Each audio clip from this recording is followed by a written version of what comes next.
Good morning, everybody. A whole lot of F1s and 2s in medicine now. It's 10 o'clock and it's the time of the meeting when we have an informal feedback about the visits that we've just done. In that connection, can I just refer you to the walkabout action log from the last meeting?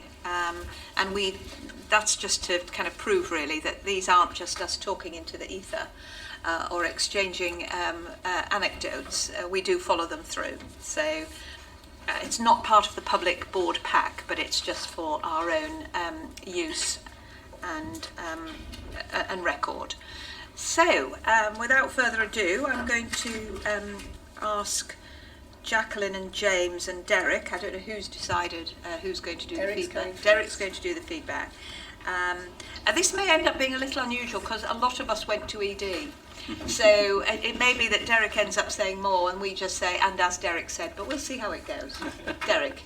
Well, I'll try and leave space for other people to comment. So we went to ED, went to Lavender Ward, and then we caught up with D in operations management as well. I think we caught ED at a relatively quiet, whether we're allowed to say that word, phase. Things did appear to be under control. Not too many people in the waiting area, although I think the wait time was still quite long. And obviously we talked about some of the experiences that the staff had. I think the word carnage was used to refer to one of the days earlier in the month. One of the staff had clearly reached sort of almost end point, I can't do any more kind of, point. So I mean, the difficulties of the ED are well publicised and we don't need to revisit. I guess what different did we learn today was that I think that sort of practical things matter a lot. So going to a drug cupboard and finding that the drugs are there to use, that came up. What can we do? We there's no point revisiting how many people come to ED and what the pressures are, but what can we do differently? We can try and make sure the drug is there when the nurse goes to dispense the gentamicin or whatever it was. I think the sheer space constraints did become apparent. One of the junior doctors was talking about, well, I need to examine this patient because they've got a medical condition that requires an examination, but I'm going to have to do it in a chair, and that's just not going to work. And I might need to do a more intimate examination, might need to do a rectal examination, and how do I do that with someone who's behind a curtain in a chair, and how do I take a history when there's 6 other people listening, and just the physical constraints of the estate, I think, came up. So estate constraints, pharmacy constraints, I think, came up. But I think generally there was the sense that, we are coping with this and we are battling through, and I think there was a feeling of being supported. We then went up to Lavender Ward, which is a primary care network run ward for patients who are deemed to be medically fit for discharge or needing very little medical input. It is actually staffed by a GP 9 to 5 and staffed covered by AMPs overnight. It is 99% plus care of the elderly, although there was a younger person in there today. It did feel quite calm and organised. It was clean. The exits were clear, and so on. Just one thing to mention in ED, there's a sink not working in ED that's a bit of waiting for a part. So again, an estates issue came up there. The exits were clear. Everything seemed to be in its place. We were concerned about the sense of push-pull with the main hospital wards and Lavender, because there'll always be a push to take more acute patients on IVs and needing oxygen. That's one of their lines in the sand, where they don't take those patients at the moment, and maybe personally I think it probably is appropriate. You've got to have a line in the sand somewhere because it is a primary care network ward. So we wanted to triangulate that, so we went and talked to D in the operations office, and got very much a sense that this was working well. This was a model that was working well. We had some discussions with Jacqueline about whether this was the right model, but I think the key thing in this context is that it's working well for individual patients at this time in this place, and a lot of that is down to relationships, that people are working well together, and I think it just brings us back to the whole thing about we work well together when we work well together, that came up. Pharmacy was mentioned again. as a potential issue. I mean, maybe, and this time in the context more of having discharge medication ready, and medication patients who are on stuff that wasn't carried over from the ward. I think didn't quite go into the detail on that, but I was struck with the fact that pharmacy was mentioned in both the sites we visited. Jacqueline, do you think that's fair? You want to add to that? I was going to let James go next. James, oh yeah, whatever, yeah. You say on. Okay. So far so good, James. Well, that's good to know. Thanks, Eric. And we were in the same place, and yeah, everything you said resonates with me too. I think a couple of reflections I've had about today that I sometimes notice when I walk around the sites is that we are all really acutely aware of the pressures coming through the acute medical pathway, and there are parts of the hospital that feel incredibly busy, such as the ED, although it didn't look frantically busy today, but we know that there's a significant number of unplaced patients today that cause the downstream pressures that you were talking about, and the acute medical wards. And then there are other bits of the hospital that are less aware of the acute pressures and are working in a very good, organised way, but possibly less aware of how they might be able to support some of the acute pressures. And it's not any individual or ward's fault, but I think we've got an opportunity to improve our communication and awareness when there are surges in pressure, and understand how we can all pull together to support the ED, because we do need to find a better solution to help manage the flow in the emergency department. The ward that we went to, Lavender Ward, has been set up through some additional funding to support the pressures in winter. It's quite an experimental approach for St Helier. And I think what came through was that I think there was a broad sense from the site team that it was actually a really positive move, and the relationships were good. It was helping to increase the awareness and the relationship about how do we work more proactively to identify the right time to support people to be managed in a different care setting away from an acute medical ward. And that was definitely reinforced by the site manager. And I think the other thing that was encouraging when we were talking to Monica, the GP who was supervising the ward, was she knew that it was being set up at relatively short notice, and she was aware that not everything was working perfectly, but there was a desire to learn and adapt the model. And as you pointed out, Derek, not everything is working perfectly at the moment. The case mix might not always be the right patients going there. There was an awareness that, from her perspective, that the site could potentially support the ward a little bit more in the event of a patient who possibly was a little bit more unstable and might be better looked after back in the main site. And of course it's difficult when the hospital is full. But I think what struck me was that there was a real willingness for staff on that ward who are employed by the PCN and the site to really genuinely work together and get a combined understanding. And we just need to think about some of that learning that we can take forward from April. That, for me, a marker of success is that we can improve our system working so that ultimately we don't need a ward like that, and we can support patients much earlier in the journey to get care in the right setting. Thank you, James. Jacqueline, was there? No, I'm going to leave it there because there's some bits I might just pick up in my report, Jane, if that's okay. Absolutely fine. Thank you very much indeed. So the next group was a very large group. Arlene, Stephen, myself, Phil and Aruna. And there are disadvantages in 5 people moving around a hospital together and stopping and talking to people. But Stephen's very kindly agreed to feedback. And there's some overlap in terms of some of the feedback we've just been hearing. So we started in the discharge lounge. And I think the thing that was most striking was how very quiet it was. You know, there were no patients waiting for discharge or transport. The place was empty, and that was telling in terms of the challenges around patient flow. Physically, it was a very small space, and you know, notwithstanding some of the challenges that clearly financially we face, you know, it was telling as well how small that space was.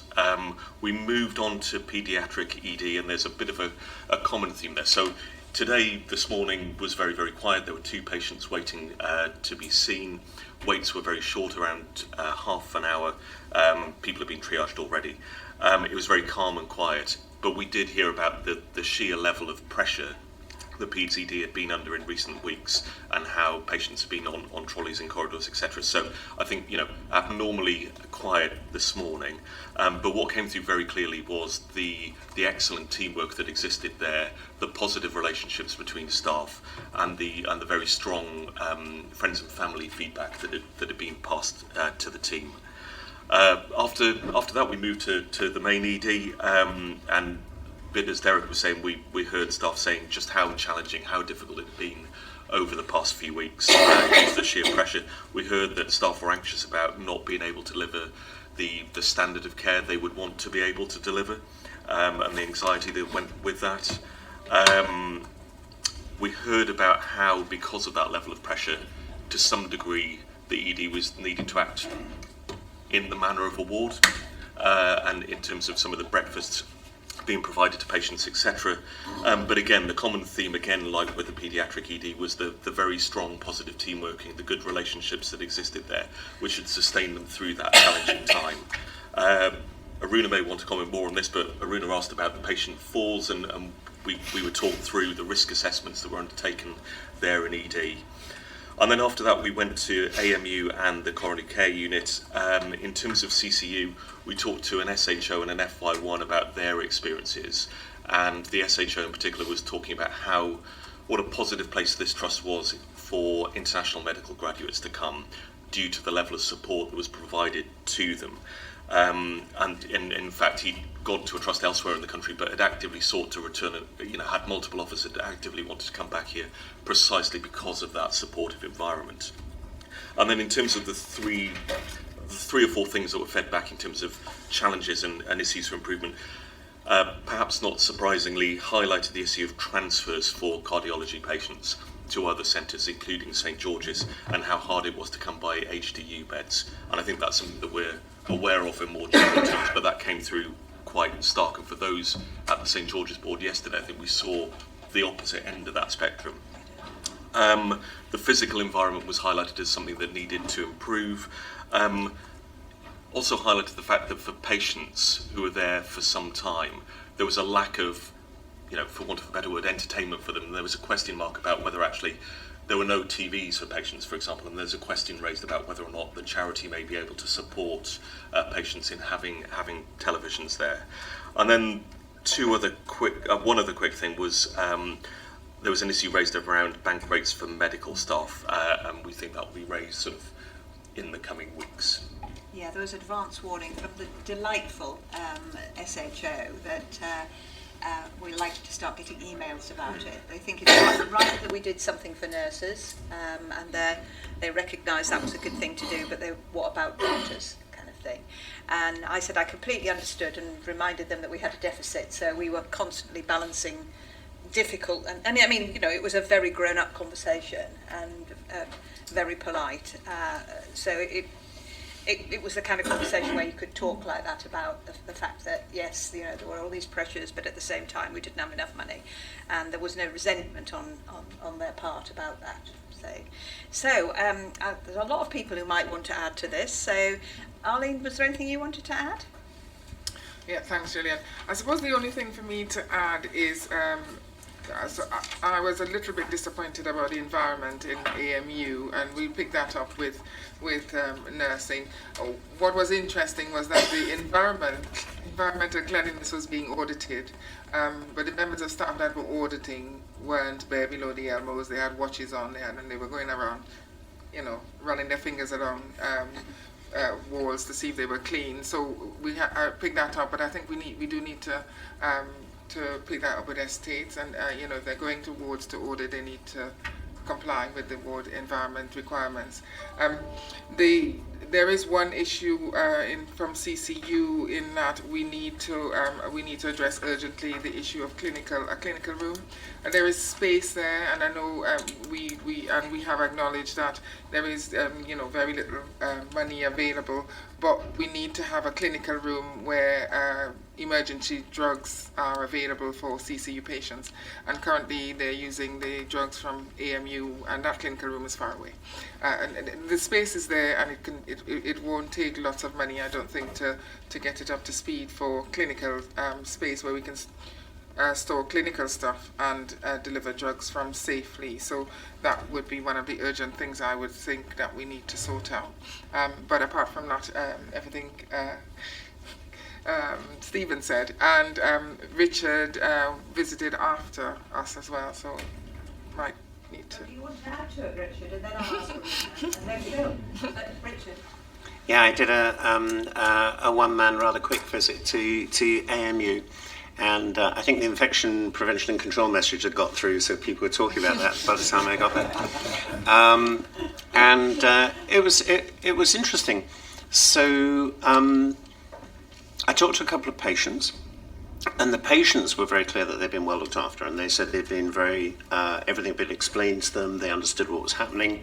One of the patients said that she was a surgical patient, and she understood that she wasn't in the right environment for a surgical patient, but she understood that that was how the NHS is at the moment, and she wasn't at all blaming about that, and it reminded me how many of our customers and patients understand the pressures that we're under. And I got the impression she'd been well looked after, actually. I talked to some staff and students about the experience of working there and what the teamwork felt like and so on, and I got a fairly good vibe, actually, about how people were getting on with each other and treating each other. I spoke to a couple of medical students who said that people were making time to teach them, which I thought was very positive. And I talked to a couple of junior doctors who said that they were being well looked after. It's only a snapshot, but it sounded good. One of the things that struck me was I think somebody, I forget who, maybe it was Stephen, was talking about the variation in the feeling of pressure depending on where you are in the hospital. And I suppose you might expect that when you walk onto an acute medicine unit, you would feel that it was the pressurized engine room of the hospital, and you would see, you'd get an impression of multiple people working very fast in a very purposeful way. And it felt a little bit quieter than that. I didn't quite get that vibe from it, but maybe that's just because everyone was working very efficiently elsewhere. It also reminded me how rich and diverse our staff were. I had time to get a brief tutorial on Ghanaian names, and there's a staff member from Ghana there, and she's named after the day of the week that she was born on. And I learned that if I was Ghanaian, because I was born on a Tuesday, I'd be called Kwabena. So that's nice. I have a Ghanaian name now. Kofi Annan was born on a Friday, so he's called Kofi. But anyway, so that was a nice reminder of what a diverse workforce we are and how interesting it is working in London. Thank you, Richard. Aruna, anything you needed to add? If I may, Julian, just a couple of things from my lens. Yes. So just firstly to add to what Richard said in terms of the culture and the diversity, and I think a very positive comment that came certainly from CCU, where people felt they were home away from home. I thought it was wonderful. And I think, again, supporting junior doctors. I spoke as well to several junior doctors and very, very, very well supported, both in ED, actually, which we picked up together in ED and in CCU. And then, of course, I always go with, as you said, as Stephen pointed out, with my lens of, what are our themes, which are falls and pressure ulcers, and actually felt quite reassured that the ED staff said, they make every effort, over 80% of actually doing falls assessment. Arlene did share with me the new assessment form, which again was very comprehensive, and as long as we make sure it's all filled out, actually we'll probably start to see, at least the risk assessment for falls improving.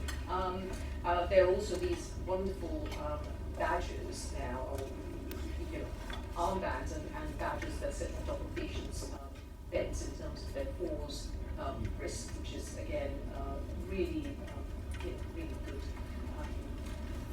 preventative piece.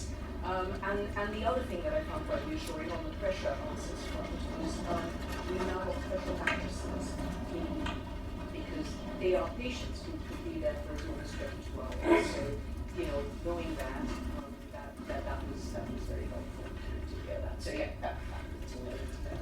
Thank you, Runa. Phil? Just very briefly, Gillian, thanks. I mean, it's always great going around because, I felt today that the colleagues were in actually pretty good form, and people were very upbeat. I know they probably are going to naturally be, meeting us, but there was no side at all. It was all, they worked incredibly hard. They're working incredibly hard, and they were working, as a team. I felt where we went. The only thing I've said this before. Whenever I walk around, we do fill our corridors with stuff, and I just think there's a theme here that we just need to think about. Before we leave something in the corridor, we need to think about whether we could put it somewhere else. I think point really well made, Phil. So it's so difficult with people being busy at the moment, but a lot of the place looked cluttered to me, AMU in particular, I have to say. We need to pick up a bit of speed. I was very indulgent to you guys, so many people from one group allowed to speak. Paul and Anne, who's... Shall I start and then Paul can add? So we, like others, went to ED, but we started out in A6, which is the new renal ward. Well, sorry, is it not on? It was something funny was going on. It's sorted. Yes. Oh, was it? Yeah. This hidden power that I have. So I'd actually, I think only about 6 months ago, been to the old renal ward, and I'd been to visit the new renal ward before it had been fully occupied. So to some extent I was quite disappointed, because picking up the theme about clutter, the corridors were absolutely stuffed with equipment, and somebody was trying to sweep round us, and round the corridor, and it felt like it was really too cluttered, and the space actually in the new bays, and I know there's physical restrictions around the size of the bays, but in order to get the dialysis equipment in, the bedside tables had to be moved out, and the message from staff there was that the patients are much more acute than they had been. And they were saying, if we needed to get a crash trolley in here, we don't know where we'll get it. So that felt, for a newly refurbished ward, that felt to be really disappointing. And I know that those constraints were understood when we went ahead with it. But more to that, there was quite a lot of problems with the new ward. So they'd had water leaking in last night. They'd had other water leakages. They got windows that weren't sealed properly and were causing it to be too cold for patients. Some of the radiators hadn't worked. And that felt a bit disappointing, given that we've actually refurbished this ward. And it was also, I would have found it incredibly stressful to work there. There were bells going off constantly, and with some very ill patients who needed attention, but it felt like we weren't really serving these poor individuals who were constantly calling for help, and there wasn't really, somebody did go in, but there wasn't really much that people could do. So it was quite high stress. Having said that, the staff were actually very open and very friendly, and they had made the point that as they'd moved to the new ward, they'd moved up from 18 beds to 25 beds, and that whilst they'd got more healthcare assistants, they hadn't got any more trained staff, and that felt quite pressurised. Of course, set against that the financial constraints. But so it felt, I'd have hoped for a sort of more positive experience, given that we were in a newly refurbished ward. One of the points they did make was about naming conventions. So this is the A6 Harry Seacombe ward, but there's another Harry Seacombe ward, and it's causing confusion because other people think they're coming to Harry Seacombe, which is a different ward, and they get in the wrong place. And I didn't get the sense that the staff there had had much engagement in the naming process. So I do think there's something there about clarity and signage and things that says, let's just give things a simple name, and something, there's a value in A6, isn't it? A block, floor 6, you kind of, even I could find it. So that was my point on renal. If I just pick up a few points on ED, because other people have picked, and then see if Paul had anything. So on ED, I mean, I think others have said this. You know, I've watched this on the news in other organisations, but you can't beat the seeing for real. I stood there in front of the desk with these empty beds in front of it thinking, well, that's a funny place to park a bed. And I said, but you know, you don't put people here. Oh, yes, we do. This is the reverse queue. There wasn't anybody in it, but it's quite shocking, isn't it? And even though I intellectually knew, to actually see it for real, I think was quite an eye-opener. And then James took us to see the cohort that was round a corner, which was the other beds that the London Ambulance Service look at. And so I think the staff were remarkably chipper in the circumstances. There was a slight dichotomy. They talked about people being fed up and wanting to leave, but they all felt very upbeat and positive, and they were clearly working well together. But did talk about the toll it was taking and the moral injury of going home every night, not having quite been able to do the job to the standard. And that does take its toll, because people go into medicine, into clinical services to do a really good job and to help people. And if what you're trying to do is to limit the damage you do to people, that takes its toll. And I do think we need to think about that, and they did make some suggestions about how we might do that. But I do think there's a message that we could send to staff from the board. We talked about the Ruth May letter, about understanding the risks that people are having and the judgments that people are having to make in some very difficult circumstances. But I do think as a board, we could send a message to people that say, you know, maybe on the back of today, we understand the pressures people are under. We understand that you're having to make decisions in not ideal circumstances and that things will go wrong. And providing that you have made a reasonable decision in the circumstances in which you made it, we will back you. Because I think there's otherwise people talking about the risk to their personal registrations, and I can understand that, but they're having to make difficult choices. Somebody said about examining somebody in a chair, you know, and that not being ideal. So I do think that's something that we could do. It felt good, the relationships felt good, other people have said the team spirit felt good. We heard there were good relationships with the London Ambulance Service, which I think hasn't always been the case. The one thing I would say, and it picks up the point that sort of James and others made about other parts of the hospital, they talked about having to take a patient who'd never left the corridor but was admitted to a ward, and of course they hadn't been able to change them, check for pressure ulcers, and the receiving ward was quite derogatory about that, but hadn't necessarily understood that this patient had spent 4 hours in a corridor. And I do think that's part of that message, that everybody needs to understand the strain, and it needs to be everybody's problem, doesn't it? And everybody's solution to try and fix. So it was quite I enjoyed it, as Phil was saying. It's really great, isn't it, to go and see fantastic people doing really difficult jobs in really difficult circumstances. But it's also a bit troubling, isn't it, that this is where we've come to. This is the NHS reality. Yeah. Paul, I don't want to stifle you, but we're really running short of time. Do you mind? So finally, James Blythe and Martin. I don't know who's feeding back. Is it you, Martin? Yeah, and I'll be brief. Sorry, Martin, that's the trouble when you're the last one. No, that's no problem. So if we have to go over a couple of minutes, that's okay. No, it's fine. Because particularly on ED, I think everything's been said. The only thing I wanted to add, with the recommendation that these are captured in the actions, well, when we asked the question, is there anything that we could do that would help, there were two answers, just following on from what Anne said. One was a dedicated psychologist with experience of the effects of working in ED. So we do provide support services, but they said that they were aware that some ED departments in London now have a dedicated psychologist.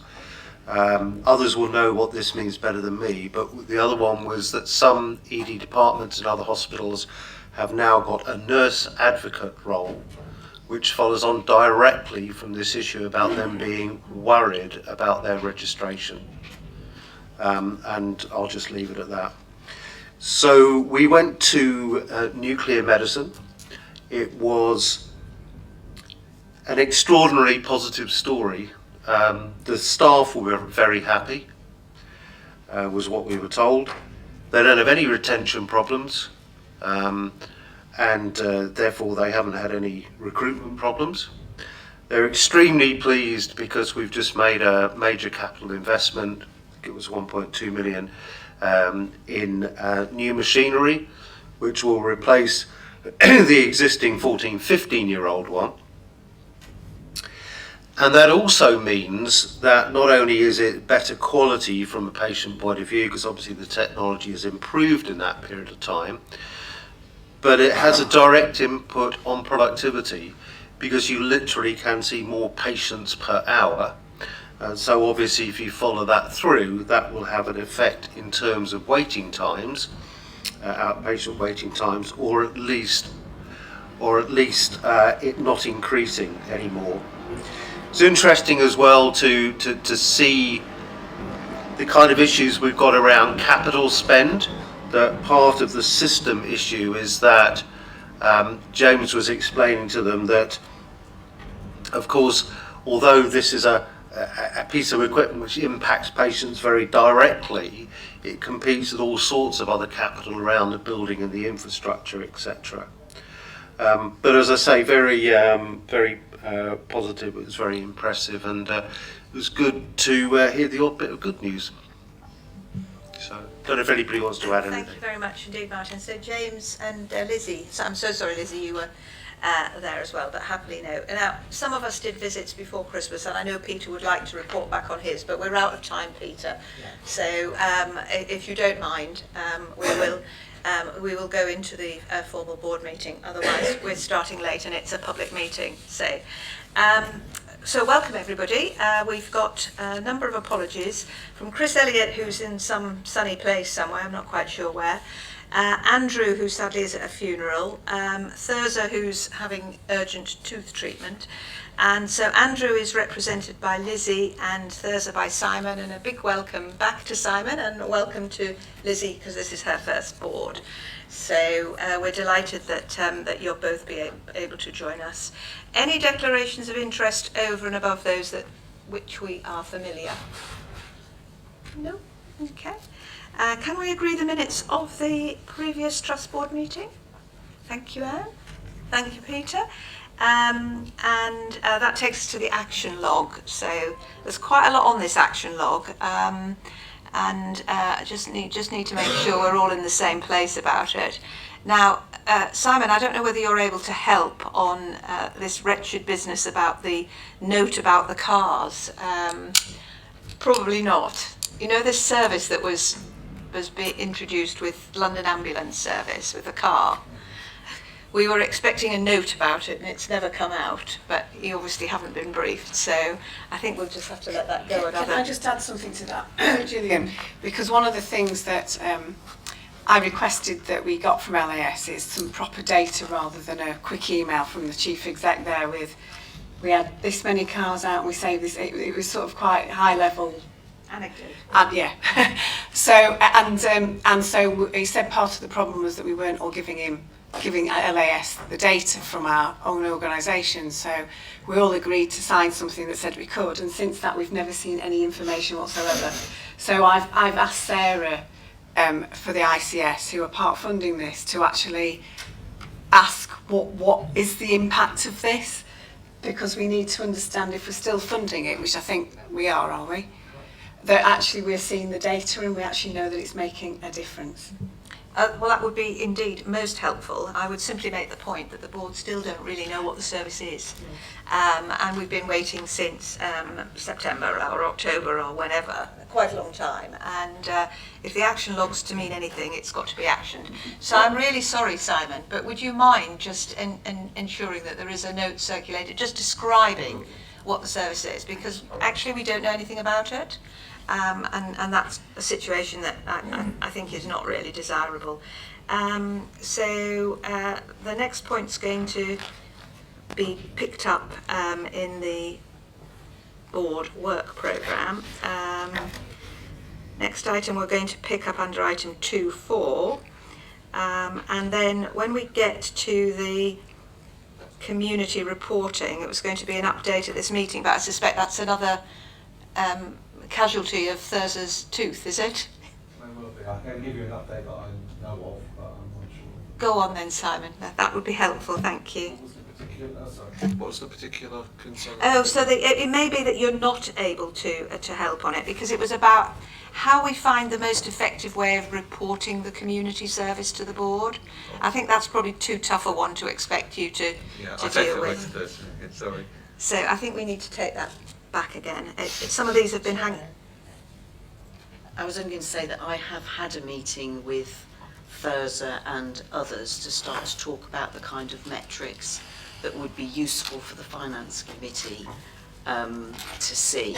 So I think there is progress, and it's working its way through the system. Yeah, there's a quality aspect as well, isn't there? And a meeting was set up for that back in December, but then got cancelled at short notice. Yeah, so that's still to happen. Is this something, Stephen, we can safely delegate to Quality Committee and Finance Committee, or do we need to keep tabs on it here?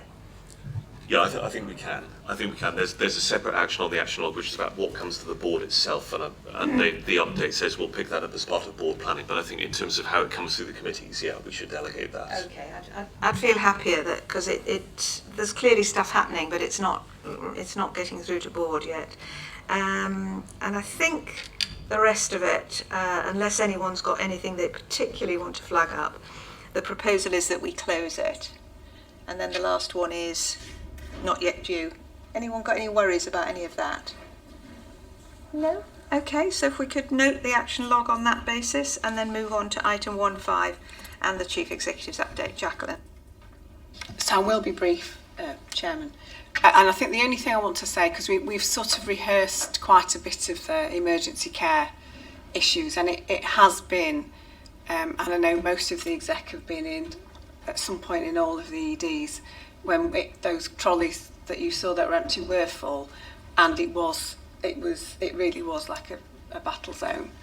But I think the one thing that we have talked as execs, and I think that we need the board to know and to hold us to this, is that we have to get to a point where our EDs, we don't have any 1 hour ambulance turnaround issues, so that's got better, but we need to do that.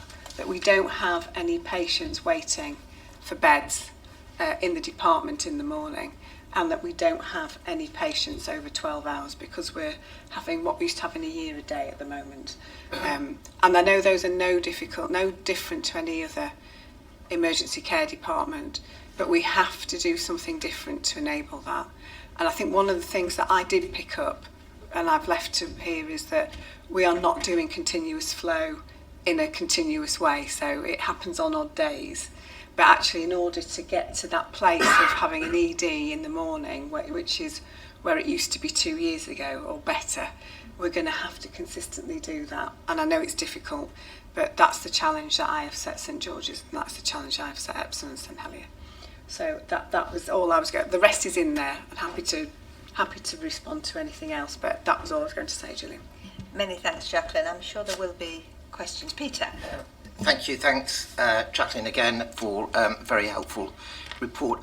Just kind of 2 points. I mean, one is around the number of critical and business continuity incidents, and presumably that's on an unusually high level, and whether you foresee that continuing, and if so, what kind of additional pressures does that create, or any learning around that? Just a brief feedback on that. And the second is, to the extent that there's kind of the public have responded to the pressures on ED, A&E by not coming forward unless critical, the worry is that obviously some people who may need care are not coming forward, are being seen to, and with consequent problems building up for the future that we're now beginning to see as following on from COVID and so. So it is the scope, and I'm sure there are discussions taking place with primary care communities, so to the extent around whether some of the impact of people not coming forward can be mitigated by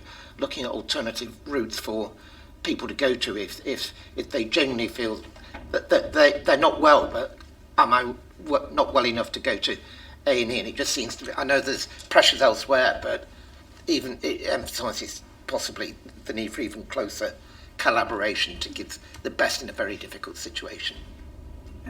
If okay, Chairman, I'll ask James if he can answer the first bit of that, and I think the other James to do maybe the second bit, if that's all right. So there's too many Jameses. There's about to be too many Andrews as well, but carry on. So on the first bit, we have needed to go into two modes of incident on a number of occasions. The lower one is what we call business continuity incident, and the higher one is what we call critical incident. Now, what these effectively do is they signal to our system partners that we're in a level of pressure, and they also signal to our staff and our leadership teams about the relative level of priority that actions to enable flow need to be given. So basically a business continuity incident says if you need to set aside BAU work to support issues relating to flow, then that is what you do. Critical incident says, we then basically move to a mode where that is the only thing that we do. I think it's really important that we use those as sparingly as we can, because crisis fatigue is a real thing, and the more it's used, the less effective it is. Basically, one of the conversations that we've been having with our leadership team at divisional level this week is about how they organise their teams and the teams below them, so that when we do go into a business continuity incident, because we're very close to it quite a lot of the time at the moment, they organise themselves so that we effectively retain some business as usual capability alongside the response capability. Because one of the features of an incident is that when you're in one, there's periods of very intense activity, and then there's periods where you've stood things down and you're kind of waiting for things to happen. So we are having active conversation with the wider leadership community about how we do incidents, but retain the capacity to do business planning, patient safety, tackling the sorts of issues that were very evident on the walk around, because we know that we have to be able to continue to run the hospital on a longer term basis alongside being able to escalate and respond when we need to. Thank you very much, James. Chair, if I can Sorry, that was my fault. Pressing the button at the same time as you. We're pulling against each other. I was just going to be talking about collaboration, but maybe that wasn't the best example of us working together, was it? But in terms of how do we ensure that the whole system is pulling together? I think that during times when we do enter a business continuity incident or a critical incident, I think we've got quite good processes to support better system working. We've definitely got good partnership working with community services who are prepared to adapt the way that they are providing their business as usual service to support us in times of additional stress. And then we work with the ICSs to support appropriate communications out to patients and the public about the appropriate use of our services, and time those messages against times of particular stress. So I think at the moment we've got reasonable supportive environment within the system, but there's always more we can do. Okay, Martin. Yes, Jacqueline, there's been quite a bit in the media recently about ambulance services cutting down the amount of time their crews are on site. And we heard a lot in ED about how good the relationships were and how helpful they were. And I'm thinking particularly that in the last few days there's been quite a shift in the media and the politics towards this getting more ambulances out on the road more of the time. Just wondered in your view on that, and if there's anything we can do to mitigate what seems to be likely to be an increasing risk. So we received a letter from the London Regional Office. I'm not telling anything that hasn't been in the news recently. On the Friday afternoon before the New Year, saying that from Monday 8 o'clock they would be starting this new process. And I think the whole of the London contingent pushed back to say this is not the time to do this, and doing that in the way without us preparing this would actually result in poor relationships between A&E and ambulance crews, which is not what we want. We wanted to maintain that relationship. So we worked across, it was initially South London, but I think it went across the whole of London, where we worked with LAS and the regional office about a different way of doing that. So we've landed in a place where actually they don't just drop and go, but we have a way of working which we've shared and worked with our emergency care teams about how we help manage that. And actually, I think coupled with a downward trend over the last few days in the pressure. I'm not saying it's still not pressured, it's just less easier than it was. We've actually seen a better ambulance handover across the whole of London and across Epsom and St Helier. So unless James wants to add anything, I think that's we're constantly being vigilant about it for the very reason we just don't want to end up with relationships deteriorating at the front door, and how we do that helps the ambulances but doesn't just offload it in the other bit of the emergency care pathway, which is equally pressured. So I think that's where we got to. It took a bit of nifty negotiating, but that's where we got to. Any other points from colleagues? No? Just building on the point Anne made, Jacqueline, and the discussion we had at George's yesterday, I think it would be really good if the board, I know you were going to, but if the board as a whole could do a big thank you to staff and pick up perhaps some of the things Anne was articulating about, you know, us supporting them doing their best. I'm not going to kind of draft it now, but I think the whole board feels strongly that that we want staff to know how much we appreciate what they're doing, how hard it is, how exceptional it is. And even if you feel that you just want the letter to come from the exec, which I would understand, I would like the board to formally minute our thanks to the staff, our appreciation of their efforts, and our recognition that it's wholly exceptional. Yes, I was going to send something out to each organisation, because one of the things that we've had is quite overwhelmingly a lot of contact from relatives and patients saying, and you've picked some of that up as you've gone around, what kind and exceptional care they've received, even when they can see the place is imploding a bit. So that has been a really brilliant to see, and just shows you how special our staff are, really. So I was going to pick up on some of that, but I'm happy to add a bit more in. I just need to talk to Arlene and to Richard about how we term the bit about professional standards, because I'd want them to be comfortable with whatever we said. But I think I'm happy that we draft something, because I didn't like what comms did for me. It was too impersonal for me. So I was about to rethink some of that and redraft that, but I'm happy to do that, and I'm happy that the boards we all sign it, because I think it's important that the teams the staff on all of our sites and in all of our places know that we've been using the phrase "we see you," and they've liked that, and we did something of that before Christmas that you and I signed. Yes. But we could do a bit more along the lines of, here are some of the comments that our patients and relatives are saying. But we know. I'll think about how we do that. Yeah. Well, I'll leave it to you. I just think we all recognise how exceptional the last few weeks have been, and I think it's only right that the board doesn't just sit here and kind of say, oh, it's great, and thank you so much, and we all do it when we're out and about, but that there is some kind of formality about it, if appropriate. And I entirely take the point you make about Richard and and Arlene being content with it, that's really important too. So thank you for that. Right, that enables us to move on right on time to item 2.1 and the committee reports. And Anne, you will start with the Estates Assurance Committee.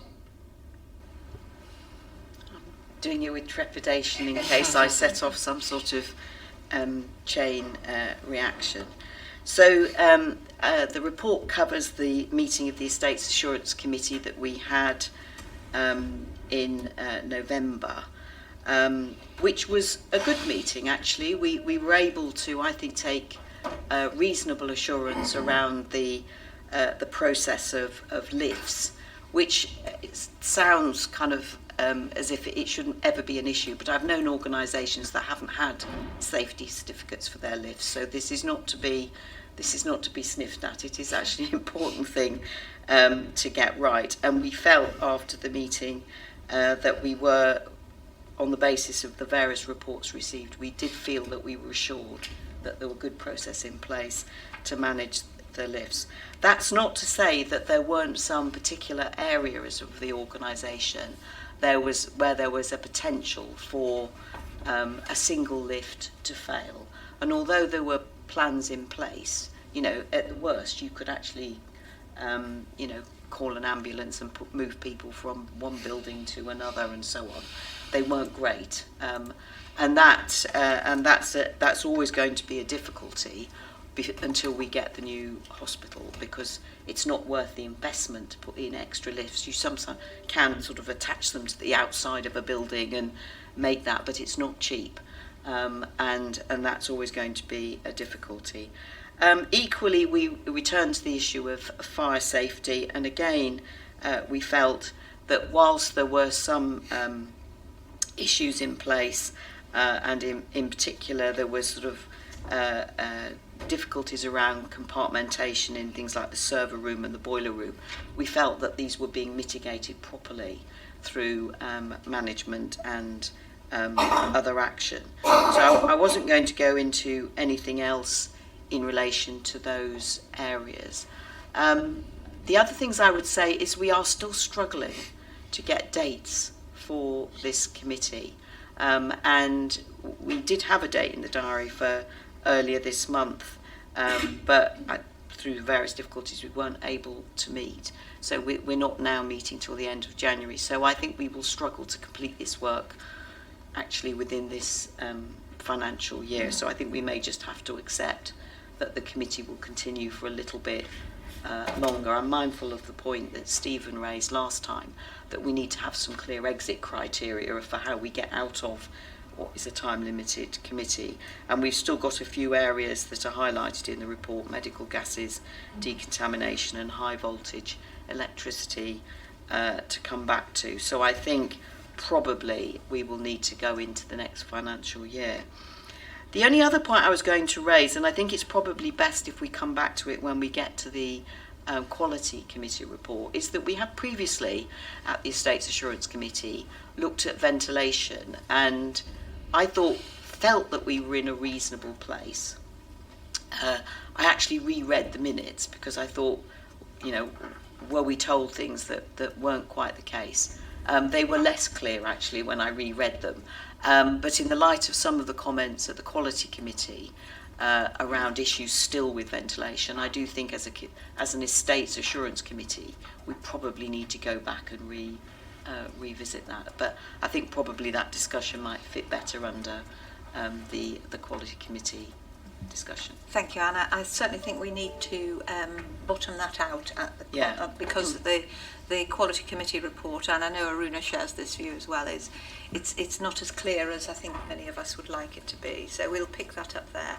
But thank you very much indeed for a very clear summary and a very good report, I thought. So comments or questions?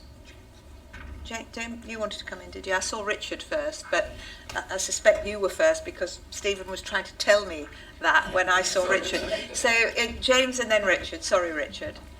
I'll hold my comments on the ventilation until we get to that item. I think it's best that we do it all there. Yeah. I think on the longevity of the committee, I think I'm really keen that we've been able to make the some changes to our site level management structures and governance structures so that we've got a really clear reporting route for estates and facilities issues at site level before we stop having the Estates Assurance Committee, because I think it's giving us a route at the moment that, you know, one of the challenges has been that we haven't necessarily had that clarity previously at site level as to where things report into, and I think at the moment we don't have that, and I think it's going to take a little bit of time yet to put it in place. So, you know, I would support until we've got that really clear line up through the executive structures and into a board committee, then I think that, you know, I do agree with Anne that it needs to continue. I'm sure we'd all be in the same place. Richard, thanks, James.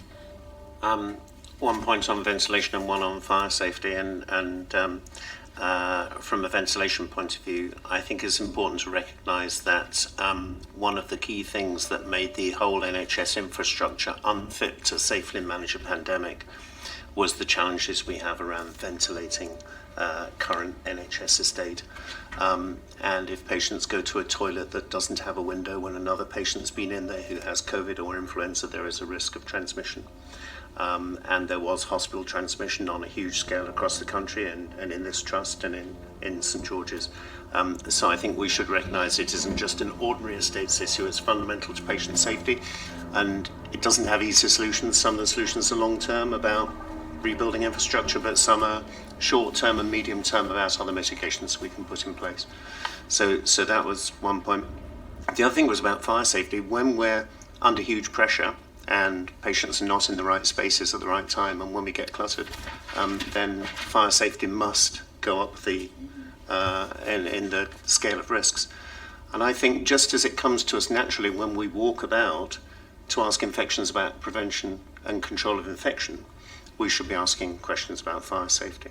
Every environment ought to have recognised fire wardens or fire marshals who are ordinary members of staff who know about the implications of clutter and fire safety, and I think we should build that into our walkabouts and talk about it. Thank you, Richard. I've heard you make that point before. I think it's really well made, and we kind of need to build that into our mental checklist for our visits. Any other points that people wanted to raise on the estates report? No, so if we could note that report, please. And that takes us on to the Finance Committee in Common. So it's you again, Anne.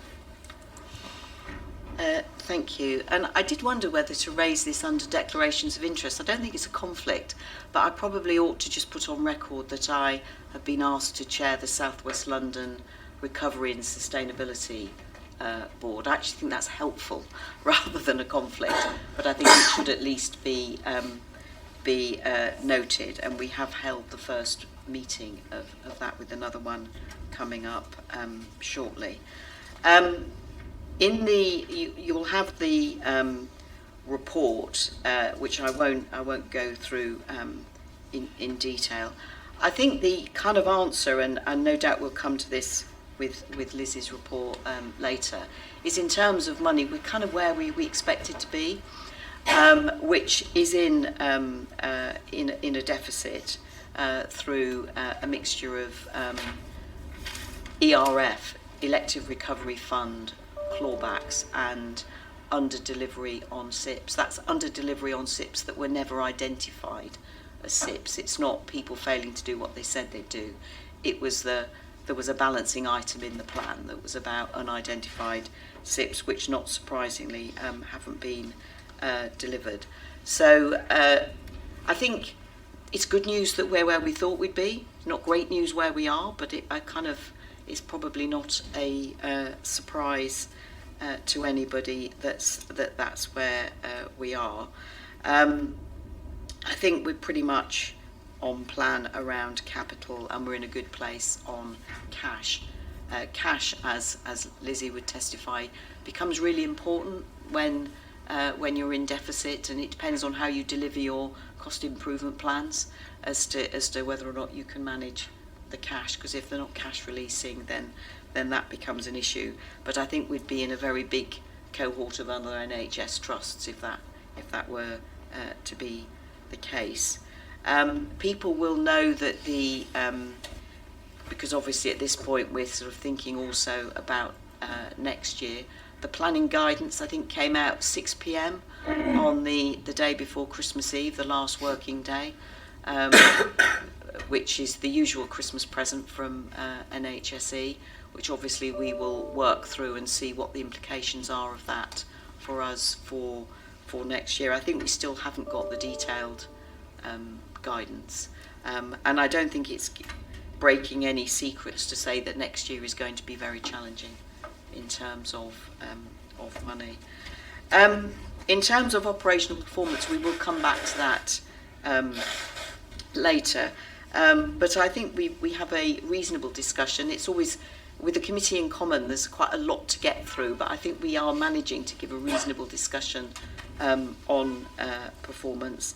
And there are some, whilst not necessarily meeting national standards, I think we're holding our own in terms of performance, and actually we saw that in our walkabouts today. So I wasn't going to go into any particular detail on that. There are others better able to answer any questions on it in any event. So perhaps leave it there. Thank you very much, Anne. Any questions for Anne? Martin, that looked as though you might be on the point of saying something. Was I wrong? No, I was just preparing myself because I'm next.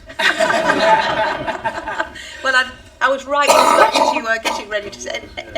Any queries on or questions or comments? Okay, so we'll note that report. Thank you very much. So you were quite right to gear yourself up, Martin. We move on to 21C and the People Committee in common. Over to you.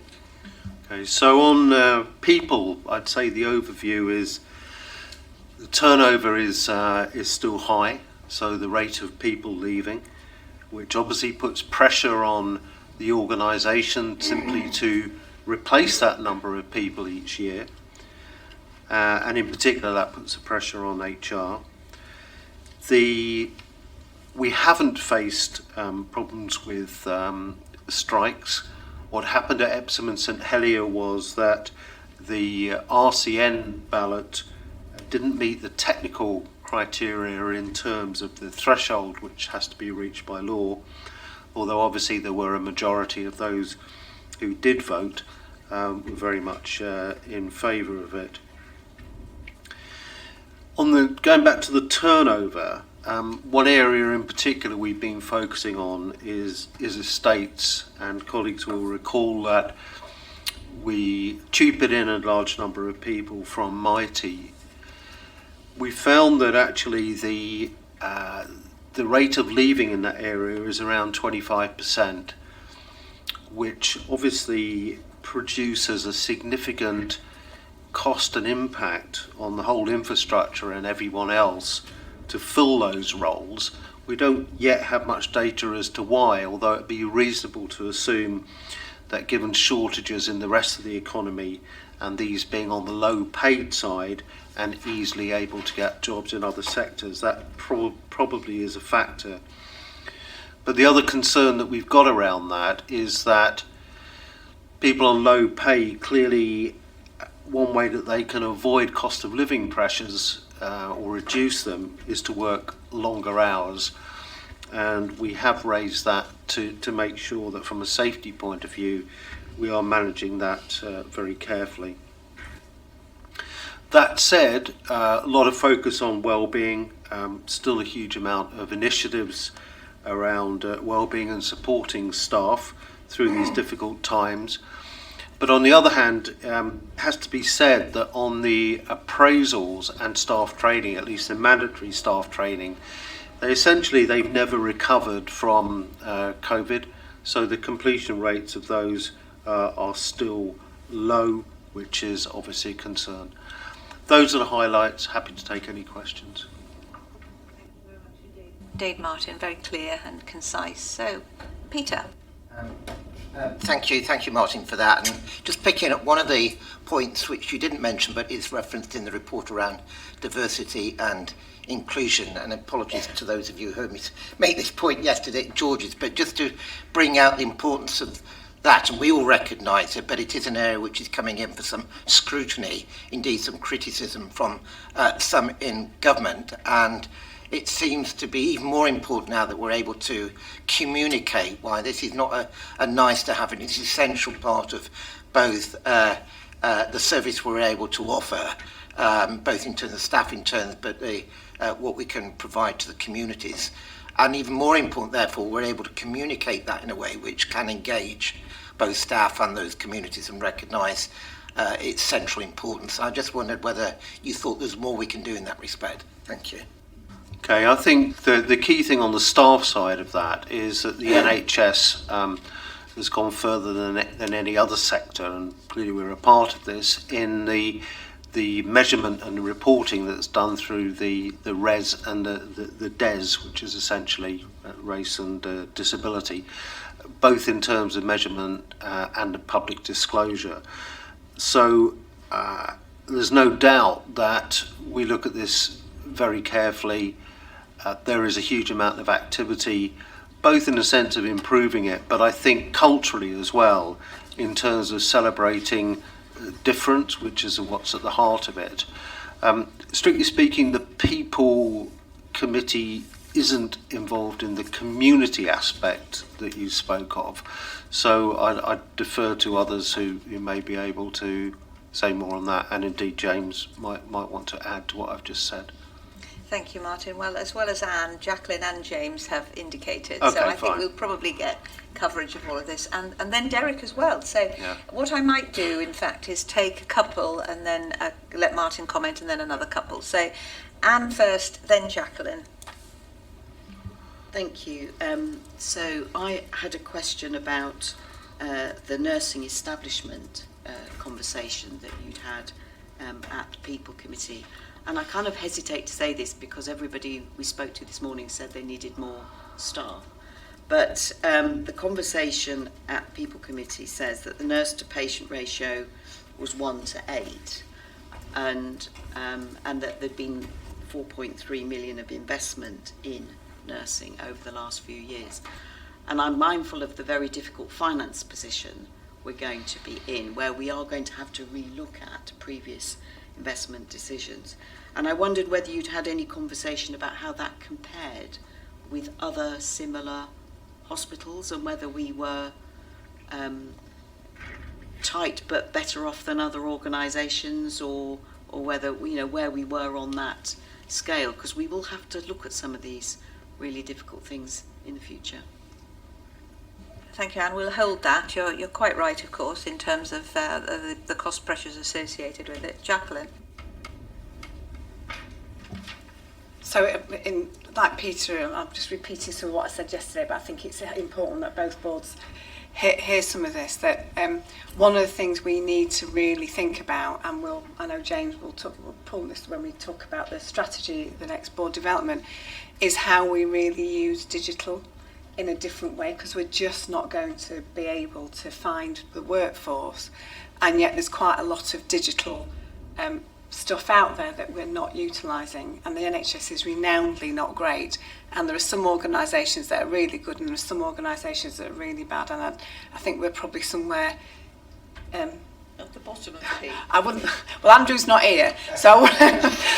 I'm not getting but it. I think even he would say that even for both George's and Epsom St Heliers, George's have got an EPR, but actually there's lots more digital that we could absolutely use, particularly in areas like booking, where actually we really struggle with low. Unnecessarily, because there are good solutions out there. Yeah. Yeah, I do, but I think as an executive we'd all sign up to that. I think there's also something about how do we look at how we work. So keep thinking we need more and then not sorting out our processes and how we work is actually something we know as well as part of our strategy for next year needs to be a big bit of that, about how we use QI in a bit more anger that's related to the objectives that we will collectively set for our organisations at the end of this financial year. So I think we need to get out of the mindset that more is the only way and think about we've got what we've got, how do we make working lives easier, how do we use technology differently. I've worked in organisations where actually all the monitoring goes straight into the EPR. It's not actually, and then they set the level for that patient, and then that's when you know things are going off when that goes. We just haven't got that here by quite a long chalk, and we've not even though we've got the capability now with the EPR at George's, we haven't got that either. So there's quite a lot we need to think about how we set do more with technology. And that also goes for cleaning services as well, because there are now robotic solutions that we could use. Not for everywhere, but there are robotic solutions that we could use. So there's quite a bit we need to think about over the next few years about how we can do it differently and not think that only people can do it. And the example I give is that if you get on a plane now to go anywhere, it's flown by a computer. You take off often with a computer, you can land with a computer. The only reason there's a pilot on board is to make sure that if anything goes wrong, there's someone human who can interact and actually do something with the outside, with what they're facing, which computers can't always do. And we're very reticent in the NHS to think of it in that way, because we always go back to the only safe person is a human, and that's not always right. Thank you, Jacqueline. So Martin, 2 points there. On the nursing establishment, I don't think I can really the best person to answer that. I think that should be Aruna. On the technology point, yeah, I mean, I agree absolutely with what Jacqueline said. Aruna, did you want to say anything? You don't have to about the nursing. Sorry, I'm going to defer to... Sorry, I meant Arlene. Sorry, my... Well, it could well have been Aruna because of the quality aspects. I mean, I'm very happy for Arlene to say something. I think the point is, that Anne was getting at really, is that we will get professional advice, which Arlene will give in her, and we're going to have to push at the edges of some of that because because of the financial situation in which we find ourselves. So, Arlene, just set the context for whatever you're going to say. Thank you. It could have been. It's Ian, Aruna and Arlene. So in terms of the professional advice, I mean, there are very, very clear guidance documents out there around how nurse staffing levels are set, and professional judgment is included, and that's part of what we do together. And but there is always, and it's reviewed annually, and it should be reviewed 6 monthly, but it is at least reviewed annually to ensure that we still are using the levels that we need, and in some cases we have been able to move slightly from one area to the other. So it's set. There is guidance out there that we should be working to. I think Epsom and St Helier has the additional challenge. George's has some of it, but not as much as Epsom and St Helier around the estate, because the wards are set out in L's, and you have to have the right people on those corners, otherwise you are putting patients at risk. But I do think, I'm confident that there is a process for reviewing it all the time.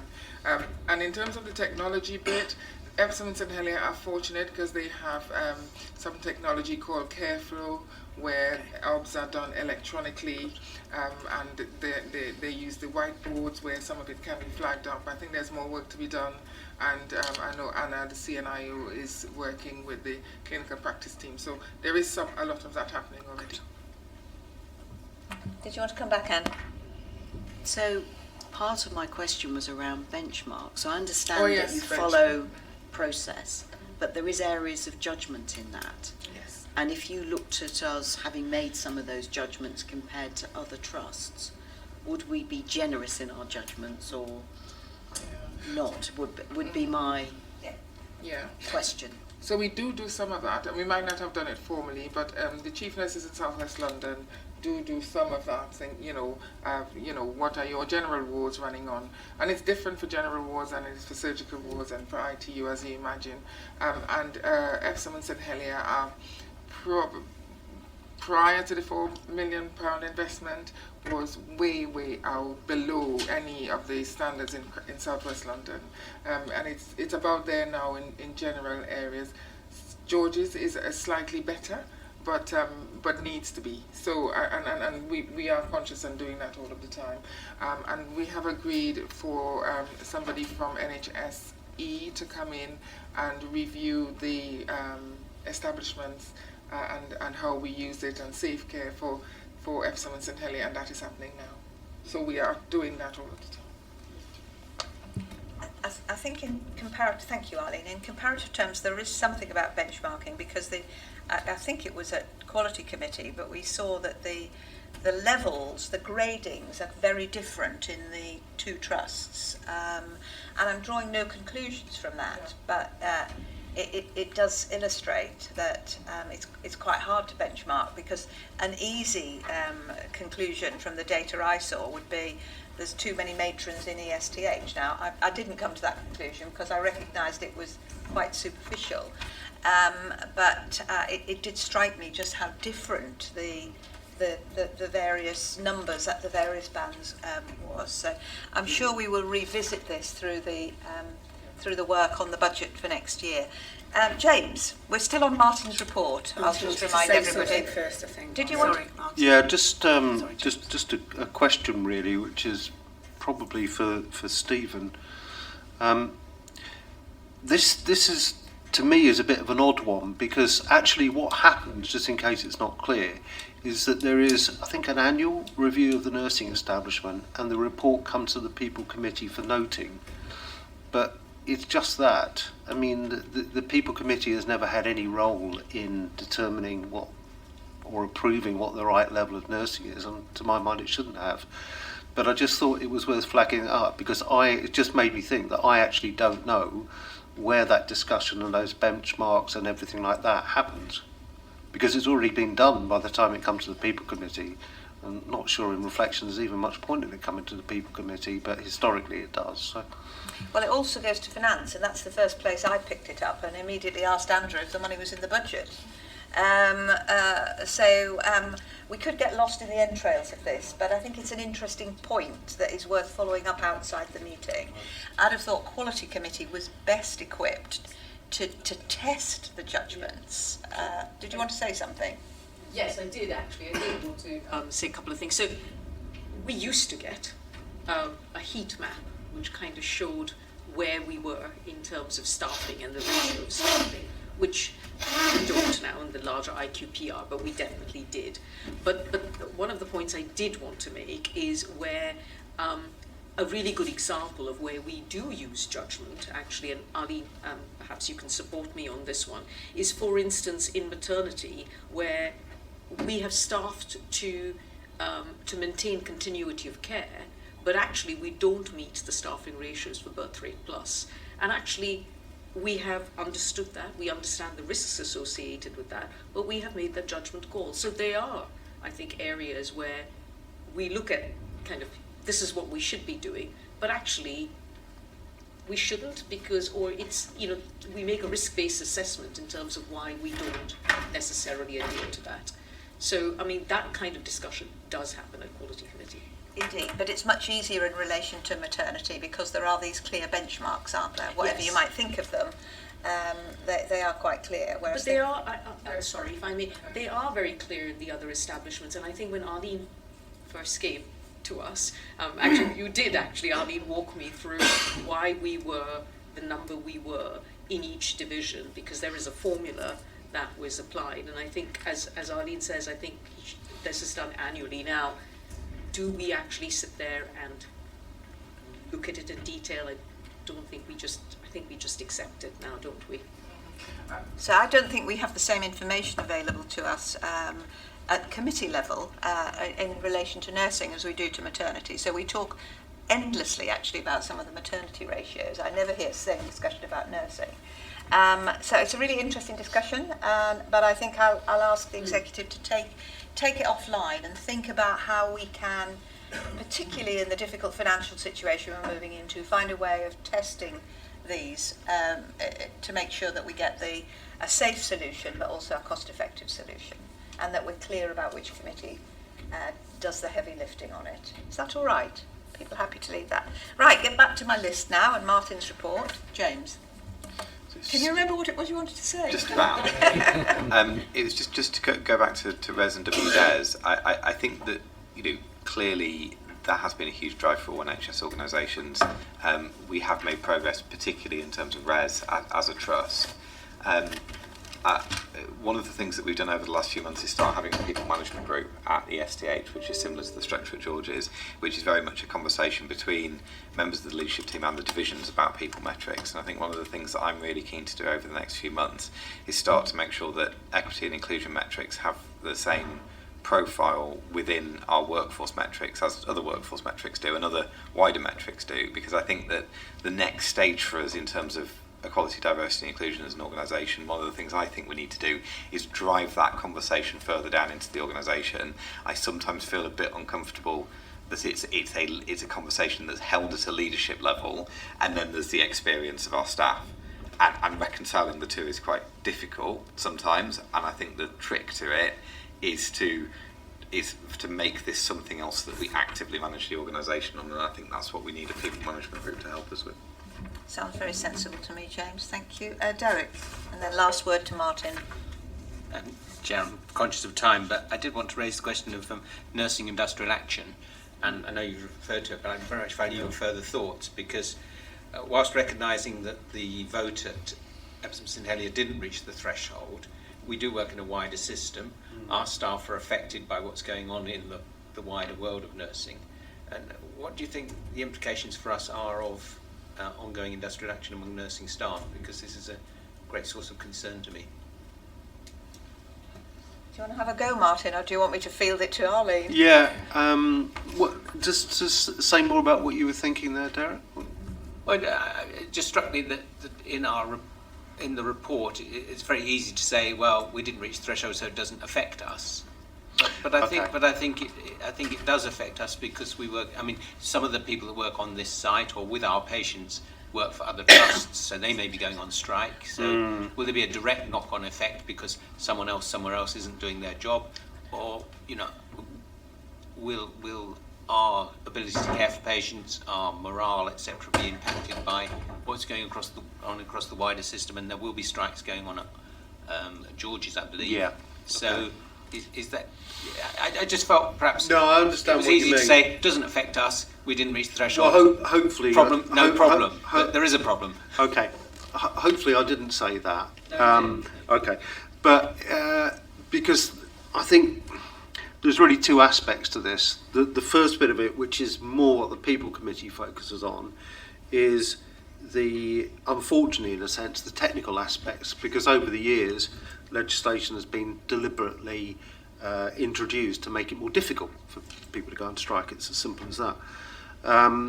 And it is very important, and we did emphasise in the People Committee that it's a technicality in terms of the threshold, and it's very important that people recognise that it's much more important to look at what the majority in favour was, and not whether or not people actually voted.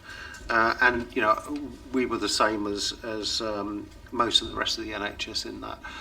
And then what happened subsequently was that at that stage, at least, St George's wasn't chosen as one of the hospitals to strike. But I don't at any stage underestimate how strong the feeling is, and that we've got more of this to come. And it's not the most important issue. It's a bit of a lottery, frankly, as to whether or not, and from the union's point of view, it's a lottery as to whether or not they manage to, because there's actually 3 hurdles that they have to cross in order to be able to take that strike action.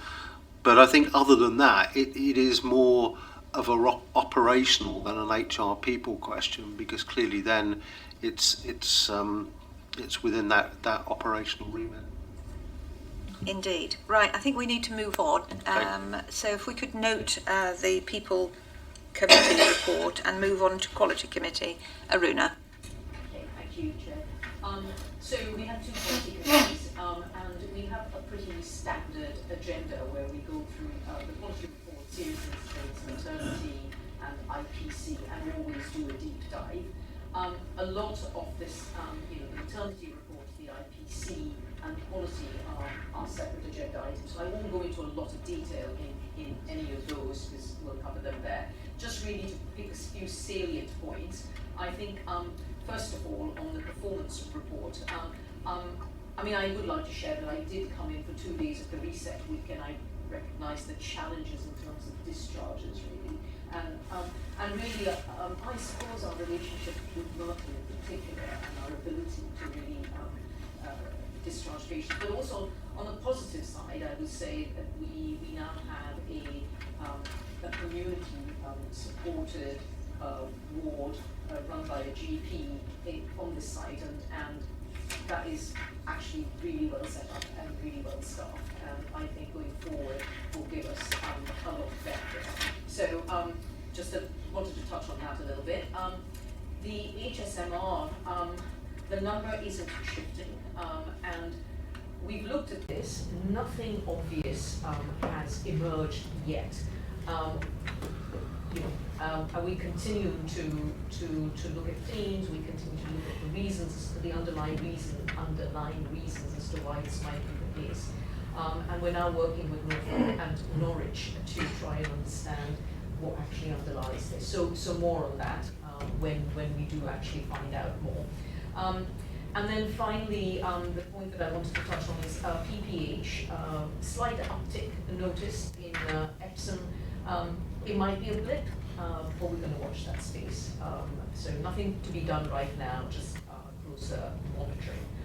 On the SIs, we saw a blip again in SIs in October. We had 10 SIs in October, but as we went through it, and certainly in line with the new patient safety framework, the themes that we continue to see are very much around pressure ulcers, falls, and nosocomial. There's possibly a question on nosocomial in terms of how we counted, which could really account for why we had 10 in October. But we do go through the themes and work through mitigations on particular themes. And indeed, as I walked across CCU and ED today, really looking to see whether those themes were being addressed, and as I said earlier, I was completely assured. We do have a backlog in terms of SI investigations, but I think the assurance, or the reasonable assurance that the committee gets from that is the fact that rapid reviews are done on all SIs. It's a question of doing the structured judgment reviews, and taking it to the next level. We are making progress, but the backlog does continue to exist, so that poses a bit of a risk to us. IPC. Now we do have a fuller report on IPC report, so I won't dwell too much on it, but I think what I will highlight is the reoccurrence really of aspergillus, and again pointing to the state, our estates, and we did touch on ventilation, and I will let James talk to that. I won't dwell on that any further, but really I think we have to be more vigilant in terms of what is happening in the ITU, and make sure that cleaning is done, and looking forward, how we will address ventilation problems going forward. Some good news on the Legionella front. I actually think it's good news. We picked it up before we had any patients in there, so a really good example of having learned from the past. So really just touch on that. COVID, etc. I mean, I'll leave that actually with Arlene to pick up when we get to the IPC, detailed IPC report. Ditto on the maternity. We've got a fuller report on maternity. I think I would just add there that I was involved with the team, really walking through all the safety items, all 9 safety items, and looking for assurance against each of it.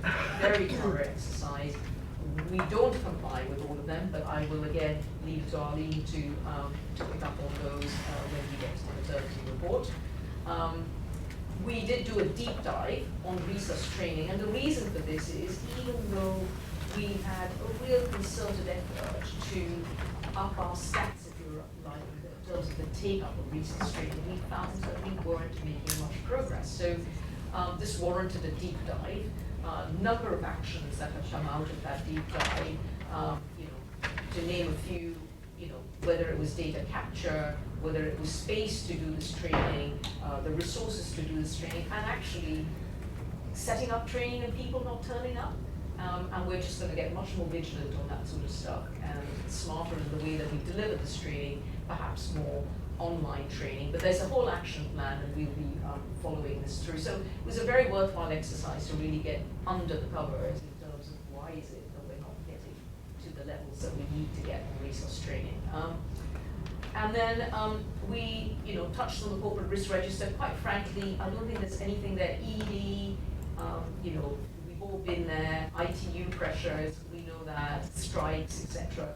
Nothing new really to report there, but we did touch upon it at our policy committee. So I will pause there. Thank you, Arun. A very full report, and we've got more to come, and we're running a bit tight on time. So, James, you've indicated, then Richard, and then Anne. And in fact, what I might do is take all the comments and then see where we are. Do you want me to cover the ventilation issues now in terms of some of my feedback? I think that would be helpful because then it may avoid Anne having to ask a question. So let me talk about the other things first. So just on Merton, I think it was very helpful in the reset week that we understood that there were some very specific challenges, and I had direct communication with their Director of Social Services between Christmas and New Year over a number of cases, and really raised the profile of some of the challenges on the St Helier side, and we did see a response.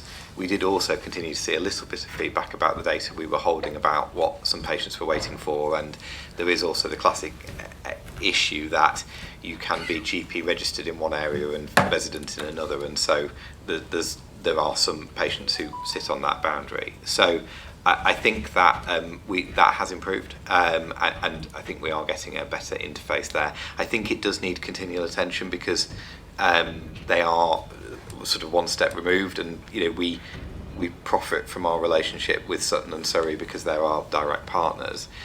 Just to temper our enthusiasm for the PCN-led board, it is funded from non-recurrent winter pressures money. So if it's an investment that collectively the system wants to make, it needs to find a way of making it, and that is a concern to me. Equally, I am also very clear it's much better than running acute-led escalation beds for many of the reasons that we've talked about. I think on the ventilation, I think that it is extremely important, and in drafting the 23-24 capital plan, which is yet to be approved, we are very clear that one of the very highest priority schemes that we have is the replacement of the AHUs in ITU2 and ITU3. That has been on our ventilation risk register for a significant amount of time. It was, although we talked about a lot of the compliance measures we take with ventilation when we talked to the Safety Assurance Committee, it was one of the things that we flagged as being one of our highest risk areas. Ideally, we would have done it in 22-23, but for a number of reasons, including needing to decant ITU, we weren't able to. But I think that what we've uncovered with the root cause analysis of the second ITU cases, that we made a number of mitigations in terms of patient selection into the different ITU areas, and in terms of sort of trying to close those areas. Certainly, when the hot weather came in, that meant that human nature was that things were opened, and that exposed us to a number of challenges. And so the structural solution, and I think the one that we need to get to as quickly as possible, and what this tells us about, is replacing the AHUs, because that will fix ventilation, and I am assured it will also fix the temperature as well. Thank you, James. That's very helpful. Richard? Just two things. On the serious incidents, so we've had a backlog of serious incidents at ESTH in terms of completing the reports and making sure that the most important actions are completed. But I think it's important to say that Arlene and I sat down with Ruth Charlton, the site CMO, and went through all of them to make sure that we understood the level of risk we were holding and that we prioritised those actions that needed to be done immediately. And I think that we feel we've got a lot more confidence now that the main risk issues in there have been addressed. So it's a situation that is improving. It isn't all sorted out yet, but it is improving, and we understand the level of risk better, and a lot of it's mitigated.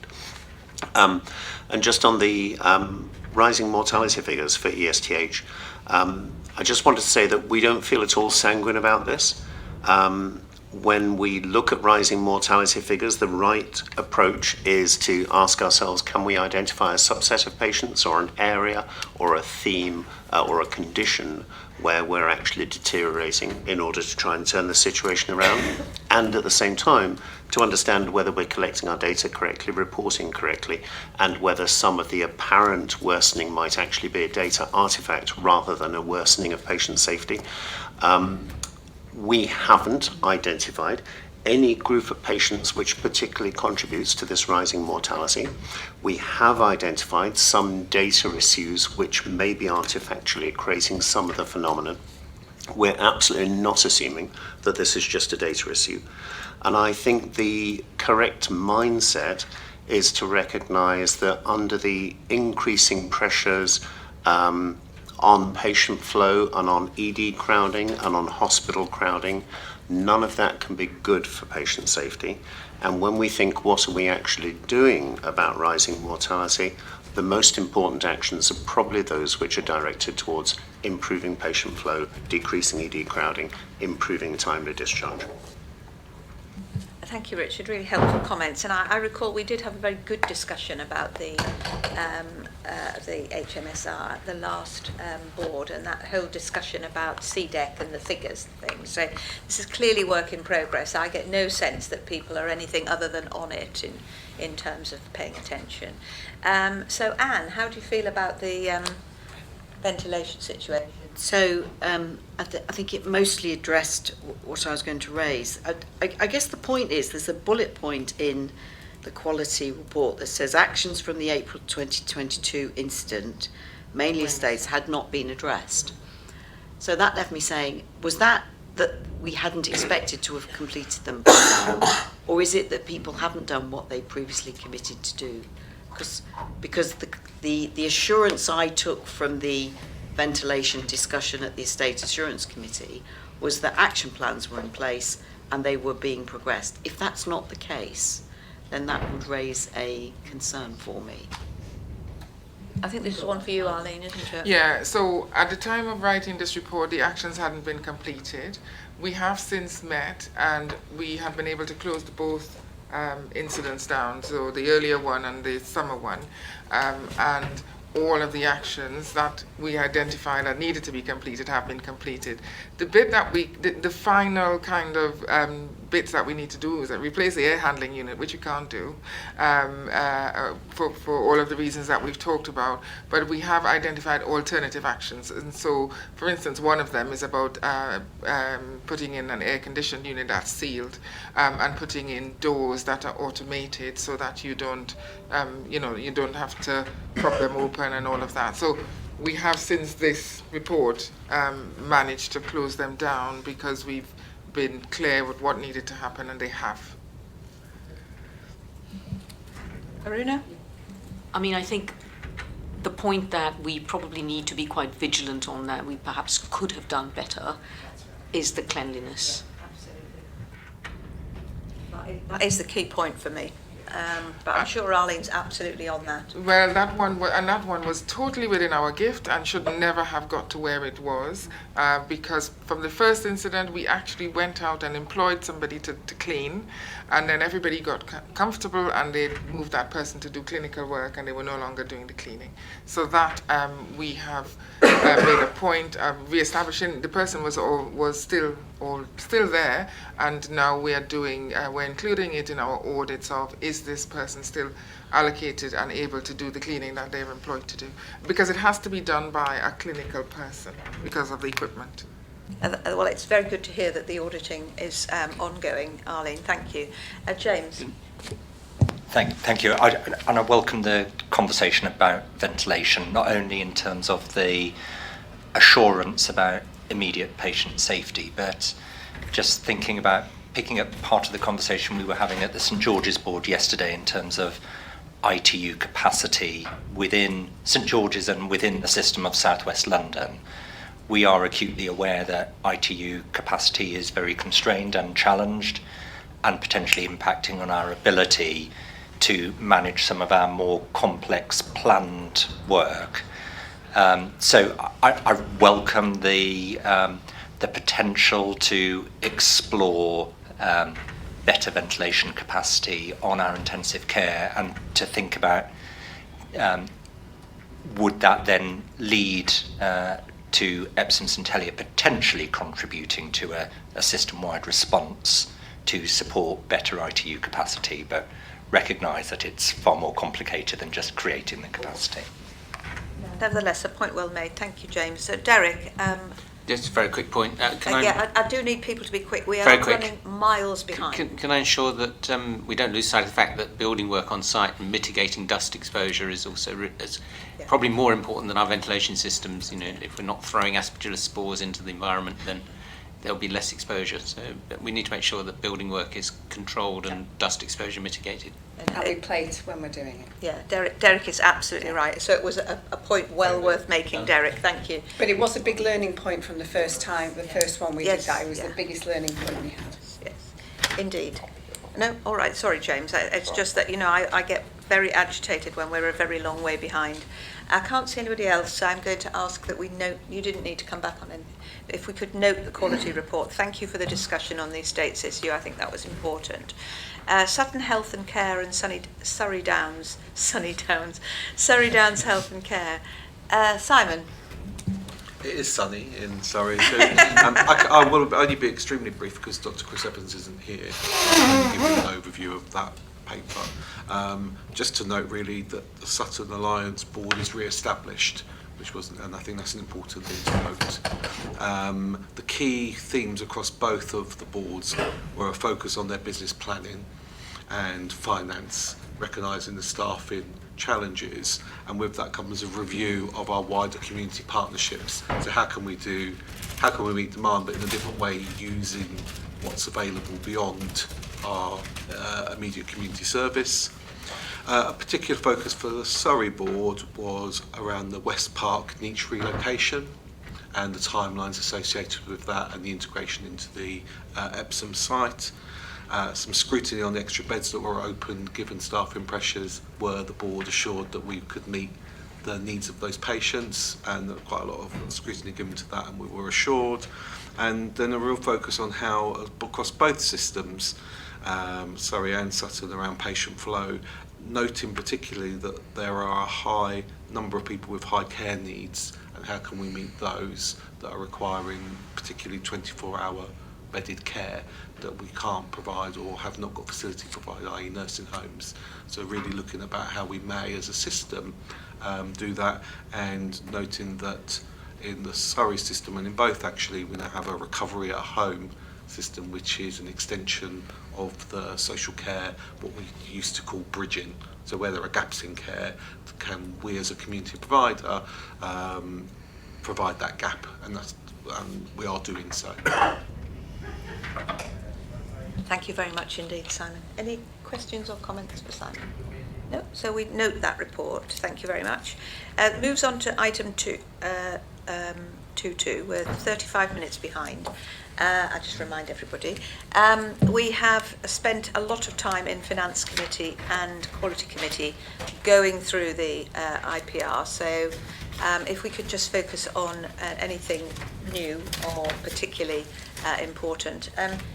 James Marsh, would you just like to give a quick overview before I turn to James Yeah, Blythe? of course, and I will be really brief. So it's really clear that it's extraordinarily pressurised, and in that context, I think we need to acknowledge some of the really good areas of operational performance, and I'm sure James will go into more detail, but cancer performance and is extraordinarily good at Epsom St Helier, and I know that needs ongoing attention, and it's good to see some traction with outpatient transformation in a range of different areas, and that seems to be having some impact on the relentless rise in the PTL that we've been seeing.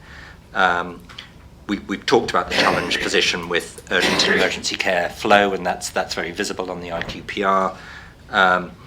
I think we do have, looking forward, some ongoing pressures in terms of 52-week waiters and potentially eliminating 78-week waiters by the end of this year, although we are in a slightly better position than we were at the start of the year, but it's not job done.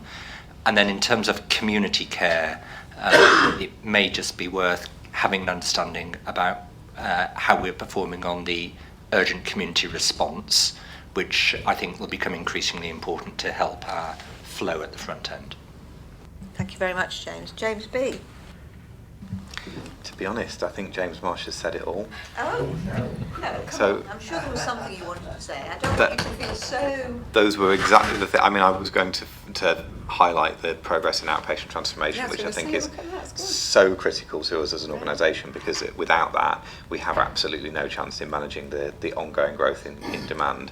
I think just to highlight something with that, though, there's a couple of things. The first is talking to some of our GPs yesterday. As we do more patient-initiated follow-up, more advice and guidance, we're tighter in terms of the pathways we operate. There is a perception that we are shifting work back into general practice to some degree, and general practice is really struggling to deal with it. So I do think, I mean, for me, there's a fundamental redesign of how we do plan care pathways, because just in the same way that we can't do everything all the time, I think probably general practice can't do all of its urgent care and all of its planned care in the same way that it used to just kind of mix it all together. So there's a bit of system design needed. We do just need to be aware that there are potential unintended consequences with some of this, which is that we're managing our demand, but we potentially put pressure on other people. I would also flag that there are areas of the organisation where that continued strong performance, I think particularly in terms of skin cancer 2-week rule, is reliant on some quite high cost and sometimes not substantively staffed areas. We know, to be honest, if you are a dermatology consultant who is happy to see 2-week rule cases and appropriately qualified to do it, we know that it's an extremely competitive market and people move around. So within this, looking at this, bear in mind as we go into business planning, there is a very live balance between capacity and performance and finance and run rate. And I just think we need to hold that in our minds. Yeah, I think that's a really good point, James. We cannot lose sight of the excellent cancer performance and the outpatient transformation. So I think a big well done. At the same time, he's been holding all that urgent care as well. Aruna? Thank you, Chair. Just a couple of quality points actually on the IQPR. I think it would be remiss to kind of say we are not where we need to be with dementia screening, and we need to acknowledge that. And also with the VTE, but in terms of complaints responded to in 25 days, again, not where we need to be, but an improving picture, much better. So I just thought we should acknowledge that. Thank you, Aruna. Did you want to react? No, just to say, I mean, it has been an absolute slog, to be honest, on complaints. We've had a big backlog to catch up. I and many colleagues have spent a lot of time supporting catching that up, but also I know that a team that has had significant turnover has worked really hard. I think we've got active conversations ongoing with our services about how we make sure that we improve both the quality and timeliness of complaint responses. It's a big part of our job, and it's one we need to get right. Thank you, James. Arlene, anything you need to flag up from the IQPR? No, just the only thing it would be to say that, as Richard has highlighted, the outstanding SIs, we are progressing talks with the ICS around being able to cluster the outstanding ones with overarching action plans, and that is progressing well. And with the implementation of PSERF, it would mean that we would be working very differently as well. And Epsom and St Helier is going to be the pilot for how we manage those incidents which we would typically declare as an SI, which we won't be doing now. And there is a meeting today to agree how we move that forward. But Epsom and St Helier will be piloting the process for South West London. And the other thing is that Epsom and St Helier, the simulation team will be the provider of education across South West London for PSERF mandatory training at a cost. So we will be doing it for South West London. You say at a cost? At a cost, as in we will be, Epsom and St Helier will be Benefited. paid, funded. Yeah. Will be funded, yeah. Yeah. So it's income. Income. Excellent.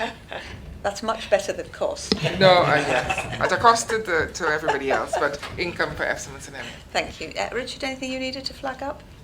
Paul? No. Okay, could we note the IQPR? Oh, sorry, Peter. One very quick question. Where there is really good work going on like the outpatient transformation, are we doing enough within the group to share that learning and good practice? Because I think it's one area in particular, ESDH is kind of ahead of George's, for example. So how can we maximise the benefit of the work you're doing? Probably not as much as we would like to do. However, there are active outpatient transformation groups at both trusts, and there is a crosstalk between the trusts to get a shared understanding about the pathway progress that has occurred at Epsom St Helier. It does link in part to some of the transformation opportunities that are being explored at a total South West London level. One of the challenges at St George's that have put them a little bit further behind has been a constraint with their IT systems that enables the suitable capture and safety about changing the pathways in a way that patients don't get lost in the system.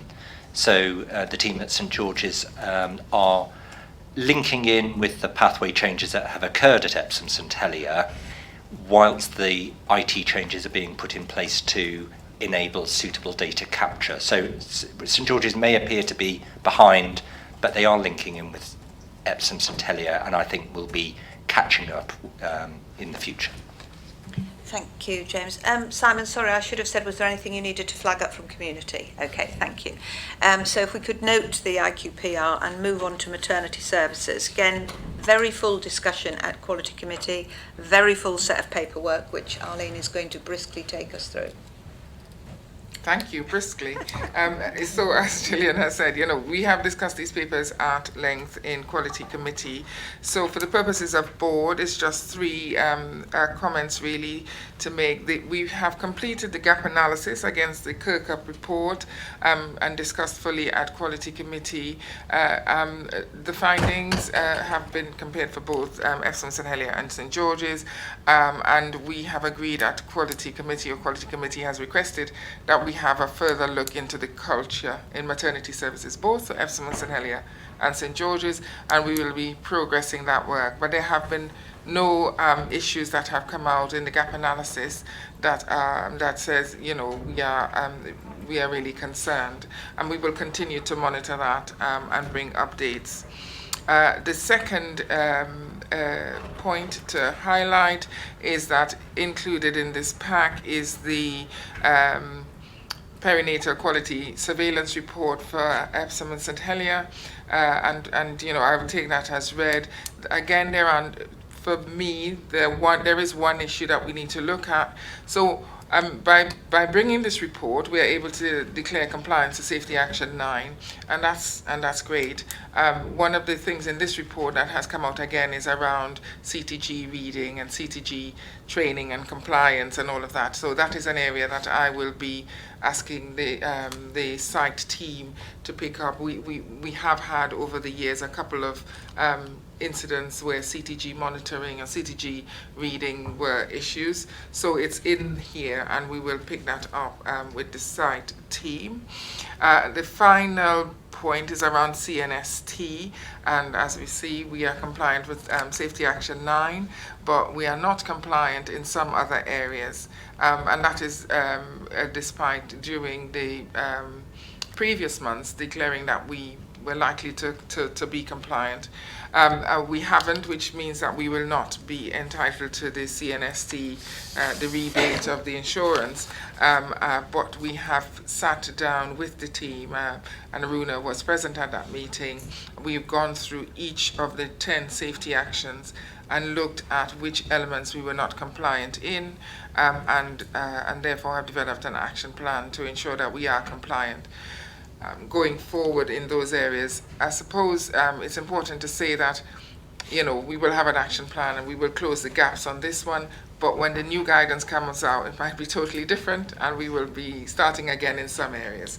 But happy to take questions on that. Sorry, final thing around CNST is that we have to do this final submission and the upload of our evidence by the 3rd of February, which means that we will not be able to have another board before that, and so the request is for board to delegate the final sign-off to Quality Committee, which we have next week. Excellent, Arlene, thank you very much. Very comprehensive. Questions? Arlene, just one. read it somewhere here. I'm desperately looking for it. NIPE, where are we with that? Have we resolved that?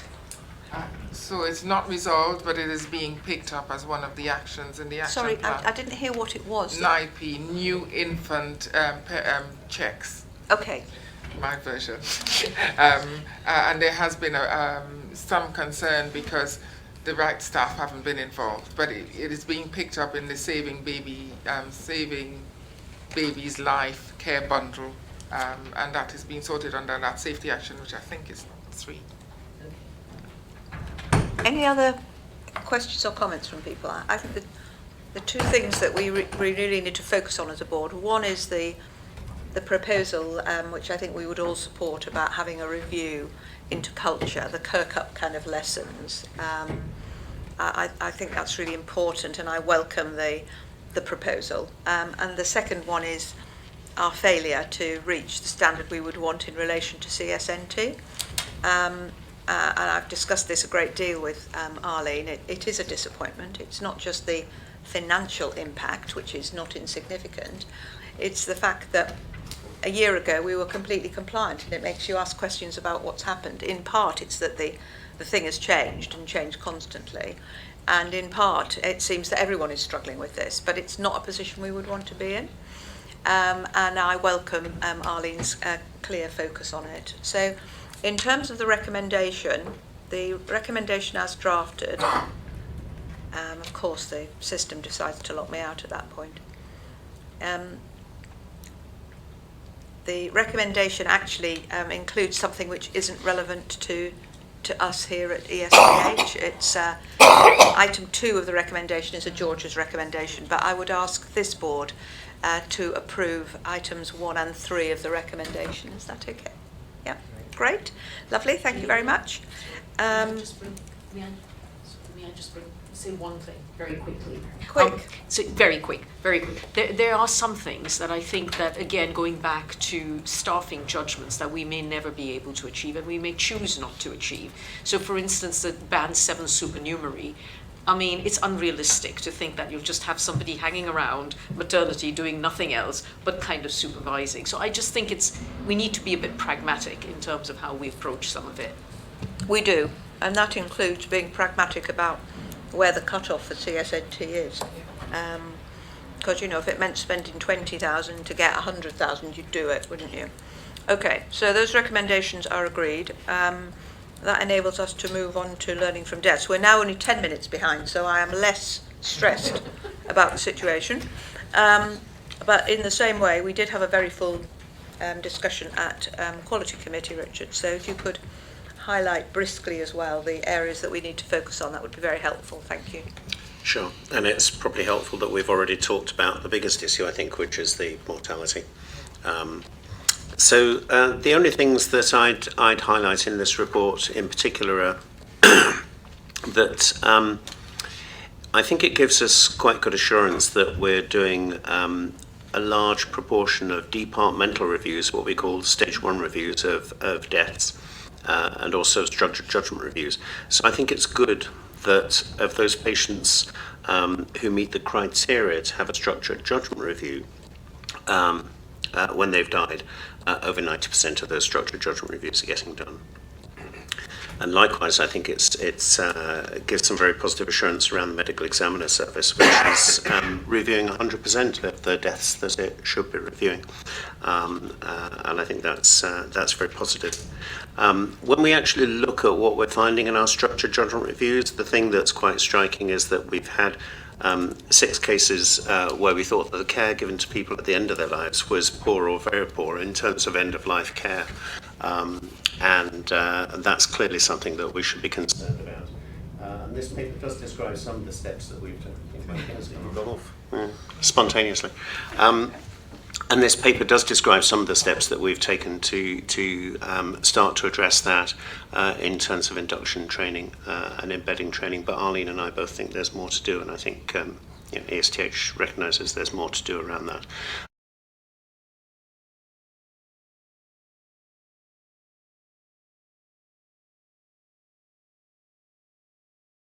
So I think that should stay on the radar, and we should be talking about it again in future reports.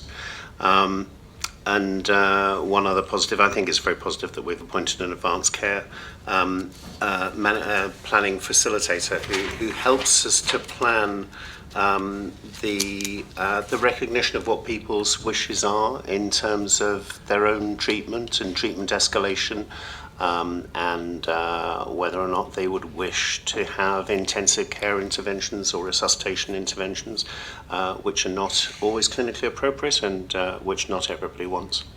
And when we reflect that something like half of everybody who dies in hospital, deaths are not an unexpected or disastrous thing to happen. There's something that happens to all of us and half of us in hospital, and it's really, really important to recognise that and get it right and plan ahead when we can. The last thing I wanted to say was that if you compare this learning from deaths report with the St George's learning from deaths report, they're very different, which is not surprising. The two organisations have different histories, but there's no good reason why they should be different in future, and we're going to bring them together and have a single learning from deaths report across the group. It'll be clear which trust we're talking about, but the actual things that we report on and the structure and the nature of it will be unified. And it's my intention that it should be a richer and more informative report in terms of learning and strategy than it has been hitherto. Thank you, Richard. Excellent. Any questions or comments? A couple of things from me, if I may, Richard. I would simply observe that the end of life point has been consistent, I would say, from my very first time on this board, and it used to be hidden because we used to use this average, which I particularly objected to, but we see it now and it hasn't really shifted. The numbers are always small, but they're consistent, and so I welcome the point you made about you and Arlene keeping a close eye on that. And the other one, I want to say I very much welcome bringing the format together. I think this is the one that it strikes me most strongly at how different the approach is, and it actually makes it quite hard as a net to kind of, you almost think you're looking at two different kind of processes really, I think there's good in both reports, so I hope that and I will talk to you about that outside, I hope we'll be able to take the best of both in the new version, but I welcome the fact that you're bringing those together.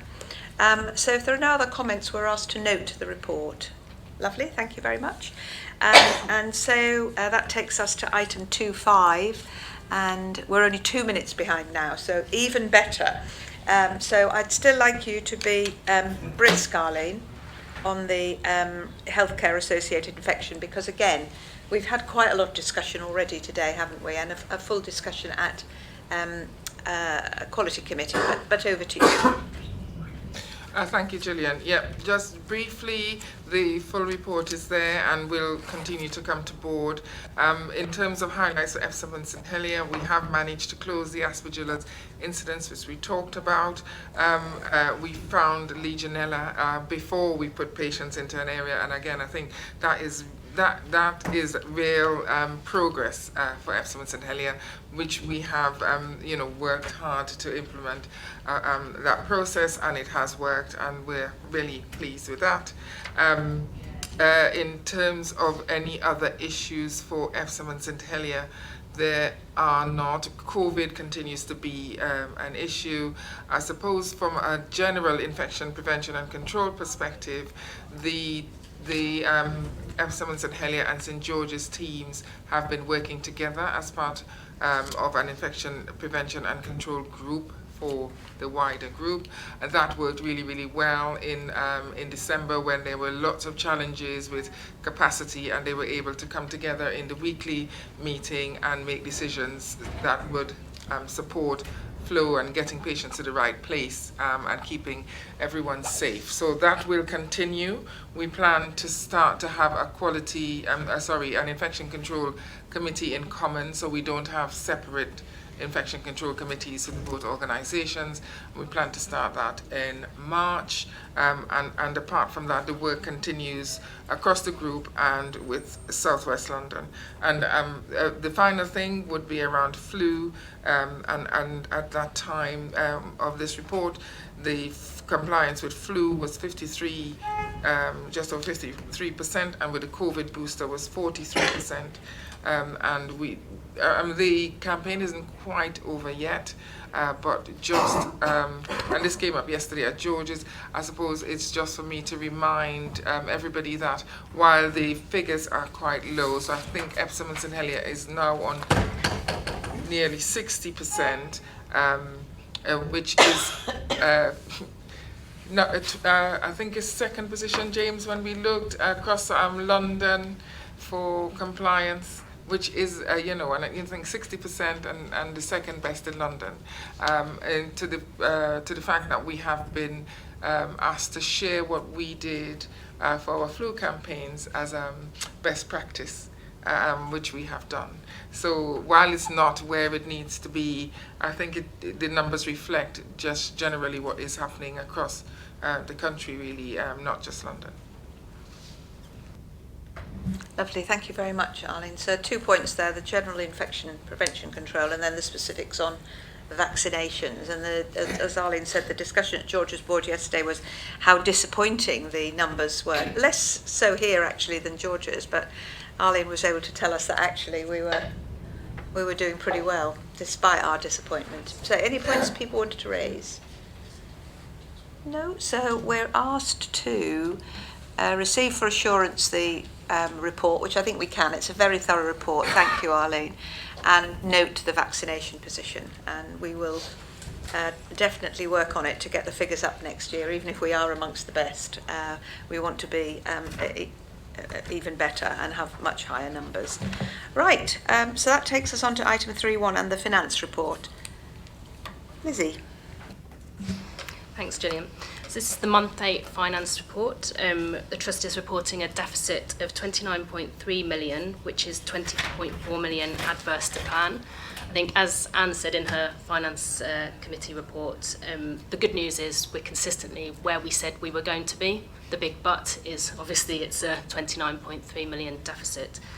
The key driver of that deficit is the agreed ERF elective recovery fund clawback and a shortfall on cost improvement plans which were unidentified at the beginning of the year. So I think we always knew achieving the break-even position would be challenging, and the consequences are delivering in the monthly positions. That's it. Excellent, thank you very much. So, anybody want to? Peter? Just a quick point. I mean, you say we're reporting a deficit, but we're not actually reporting it, are we? And we were told yesterday it was, I mean, informally, yes, but it's now been postponed to month 10 before we formally do that. And we commented yesterday that this seemed rather absurd that by that time it's almost irrelevant to the in-year position. But I just wanted to make that point for this board that that reporting position is still kind of unresolved, as it were. Thank you. Sorry, I'm so sorry, Lizzie. Anne Beasley, of course, as we know, is the finance chair and also chairs this sustainability group. Has been trying to tell me something, but it's very hard to understand a whisper when you're meant to be listening to somebody else. So I'll bring Anne in next. But we understood yesterday, I think it was from Andrew or Tom, I can't remember now. It was Tom actually, wasn't it? So it was in part 2. Yeah, it was Tom, it was in part 2. Yeah. A question of when the formal declaration of the deficit is made. We probably don't want to have the discussion now. Lizzie, you don't have to feel obliged to say anything. I'm conscious that this is a public meeting and we had the discussion privately yesterday. Yeah, I think I can just say that we're following the guidance and the support from our colleagues in System and NHSE on when to move the position. Always best to follow the guidance. Yeah, we can pick up the issues later if we need to. Sorry, Peter. And we'll pick it up later, okay? Right. Anything else on the month 8 report? No. Okay. So any other business? No. Reflections on the meeting? I've asked James to do that. But before I ask him to speak, can I just say that there's been a bit of a disaster with our patient story. Sadly, the clinician concerned has gone to Epsom, and of course we are all here. I've agreed with Stephen that given that it will take them a long time to get back here, that we use that patient story at our next board meeting, and that enables the person who's been inconvenienced by going to the wrong place, minimises the impact for them, and it enables us to make progress. So just get that explanation in now. Some poor soul has done what I fear any of us could do at any time. But James, reflection on the meeting, apart from the awful chairmanship. Got that 0.5, but I didn't have the word awful, but maybe. Just a few comments. A starting point for me is we had the St George's board yesterday, and sometimes there's a significant overlap in terms of the membership of the Epsom St Helier board and the St George's board, and I think 8 members of this board were at the meeting yesterday.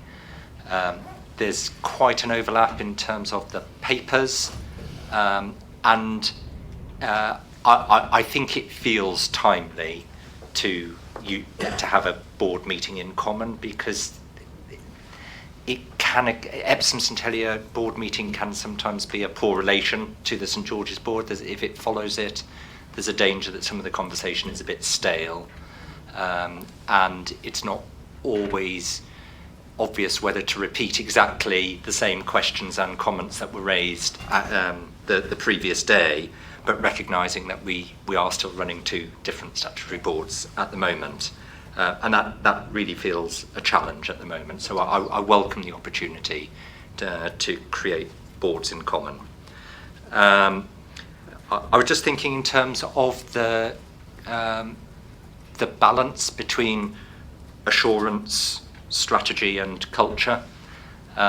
All of these papers worth noting, which in itself is just an observation. I don't think it's a good or a bad thing, but it felt to me that a lot of the conversation we were having today was backward looking and quite assurance focused.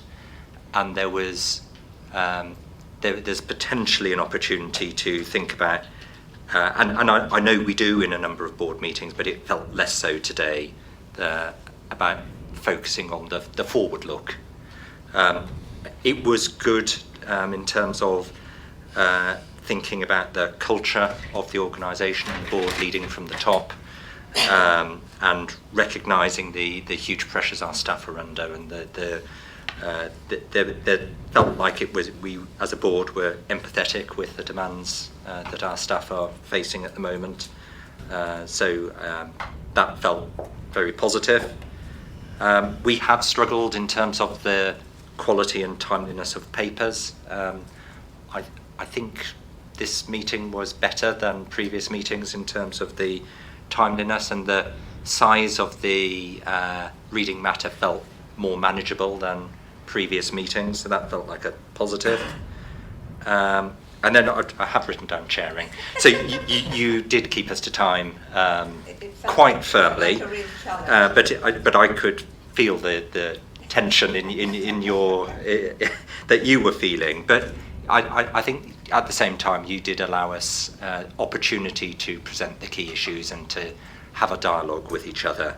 And it's always a challenge in what's always a broad agenda. So you kept us focused, so well done for that. Thank you, James. I don't think I deserve a well done. It just felt like, keep going. So there's something about the balance of the committee, I think. And there's also something about the fact that we talk about a lot of things over and over again. And so by the time we get here, we've talked about it in Quality Committee, we've talked about it in Finance Committee, and if you're on the George's Board, you've talked about it at the George's Board as well. I think that's hard. So like you, I absolutely agree. We need to move to the board in common, and that'll set a different set of challenges. Any other observations? Derek, and then Peter. As someone who doesn't... and then Martin, and then maybe Richard, but we'll see. No, it's just right. Derek. As someone who doesn't attend the George's Board, I must say I find the comments and clarification, discussion, dialogue very helpful. And you can read the papers as much as you like, but having the conversation dialogue we had, I find really helpful. I appreciate that people that talked about this yesterday might find it a bit tedious, but I found it very helpful and very useful, and I think you chaired very well. Thank you. Thank you, Derek. You're very kind. Peter. Well, just to, I think, welcome James in your comments, Gillian. That I think more it seems timely to come together in a way that you described the board in common, and I think that will allow us hopefully to step back as well and be strategic across the group as well as just focusing on the individual trusts. And it's in that regard, I just wonder whether there will be more scope, whether there is in the meantime, to reflect on how the group is developing and in ways in which, as I kind of asked at one point about good practice or examples of where there is sharing, there is good practice being shared in a positive way, as well as areas where there are clearly issues, challenges in that regard, and whether there's ways in which we as a board can support further areas of development. So whether that would suggest a kind of an agenda item around group development and examples of good practice shown. For example, I just put that forward as a suggestion. Thank you. I completely understand the point about how we find the right way to do that, Peter. Jacqueline? So I think once we've signed the strategy off and the strategic objectives, that will help us actually focus on a monthly or quarterly or annual by every 6 months. Yeah, Whatever the right interval is for that particular bit, on where we're going and what we need to do to get there, which I think was one of the things that James mentioned. So there are ways of doing that, and I think that needs to be scooped up as part of that. And I think we can talk later about how we, because there is some work going up, but how do we actually bring that in a way that's helpful and not just there's a bit of a chat going on here, which at the minute there is some work going on, as Arlene said, about how we get infection controls on, and there are other bits like that. And there is lots of conversations going on, but the bit we need to begin to capture is the so what and how do we get to what. And I think because of all the reasons we know, and the fact for us we have to get the corporate services bit nailed, is probably taking up more time than it needs to. But we'll probably touch on that in part 2. We will indeed. And for those of you who are at Governors, which obviously no ESTH would be, James Marsh did this amazing kind of summary of all the stuff we've done together, because the George's Governors are always kind of, well, what have you achieved? You know, what have you done through this? It's all you put us through this for. Kind of, that's always the tone of it. And James did this amazing kind of, to the point that I kind of thought, God, have we done that much? Those of you who, one of our governors, who shall remain nameless, said to James at the end of it, well, that was so impressive. And I said to James, it was impressive, actually. And it kind of hooks into your point, because I wasn't even aware of it all, you know. So I think there is something there for us to chew on a bit, James, isn't there? Can I just... Yes, please. I think it's even in this meeting, when we're thinking about the nature of the conversations that are happening in subcommittees, it's an evolutionary approach, but when we think about where we were and how we were having conversations in our 2 separate boards a year ago, it does feel, the feel of it is very different, and our mindset is definitely changing towards how can we derive the benefits from the group, even though not all of the processes in terms of moving ourselves more formally together are happening at the pace that we might have wanted. Yeah, I think that's a good way. If you reflect on how far we've come, actually, all that anxiety about whether the joint committees would work, and now we just don't really think anything of it. That is the way we do business. Martin? Well, yeah, I'd be very interested to sometime hear what that was, you know, what the groups have done. It's a bit like what the Romans ever done for us. So all I was going to say, all I was going to say was that we touched earlier on, both Peter and James, on EDI. And in terms of this committee, I think it's probably timely just to remind ourselves a couple of things. One, we still don't, and this is true in many organisations, we still don't really do what we're supposed to do in terms of the equality impacts when we're looking at things. But also on the res and the des specifically, it's always, in data terms, it's always been a bit the poor relation, because we only ever look at it once a year, and I know at least for the last 2 years we said we really should look at it quarterly. It's like any data, it's too late to do anything about it. It's not until we've got to put the report in that we actually get the numbers, and especially on something like recruitment and selection, you really need it, you need it in time to do something. So perhaps we could have it on the agenda at some point in the near future. Thanks. No, I think it's a good point, Martin, and I'm also conscious that we agreed that you and I and Stephen Collier, Jacqueline and Paul would meet the staff support groups probably a couple of times a year. That hasn't happened for reasons that we understand, but is on my to-do list, because I think probably it's my initiative that needs to push that forward. And I think there'll be a question there about whether we have all the staff support groups in the room or whether we do it two trusts separately. But if we had that going, Martin, I think it would help give impetus to some of those issues you described, because we'd be facing the staff saying things to us, and there's nothing like the challenge from staff, I think, to remind us of some of our obligations. Any other points people wanted to raise? So that brings us to the end of the meeting. The next meeting is Friday the 3rd of March. It'll be the final meeting of Just This Trust Board. And we finished the meeting now, and then we've got a peculiar way of doing things here, but there are very good reasons for it. We have some public questions, don't we, James? We do. And Have you got them? I don't have it right in front of me, I'm sorry. I think I think I should have it here. Lovely. There you go. Right. So Mr. Chelia Lehendran, who is the chair of the Merton Seniors Forum, and the vice chair of the Merton Health and Wellbeing and Mental Health Forum, asked a question that we will include in the notes of the meeting, which was about the strain that the NHS is under at the moment, and particularly how that was impacting on A&E and how it was also impacting on ambulance handover times, as we referenced earlier in the meeting. He asked whether we got enough support from Council Social Services and how we were coping with regards to discharge bed numbers, etc. He also asked about when the consultation would end and about the plan to build a new hospital. Our response obviously very much builds on the comments that we've made earlier in the meeting. So we've noted the hard work that our teams are doing to care for patients, but also that we continue to try and innovate in the way that we manage that pressure. And also I think the quality of our partnerships and how they're supporting us.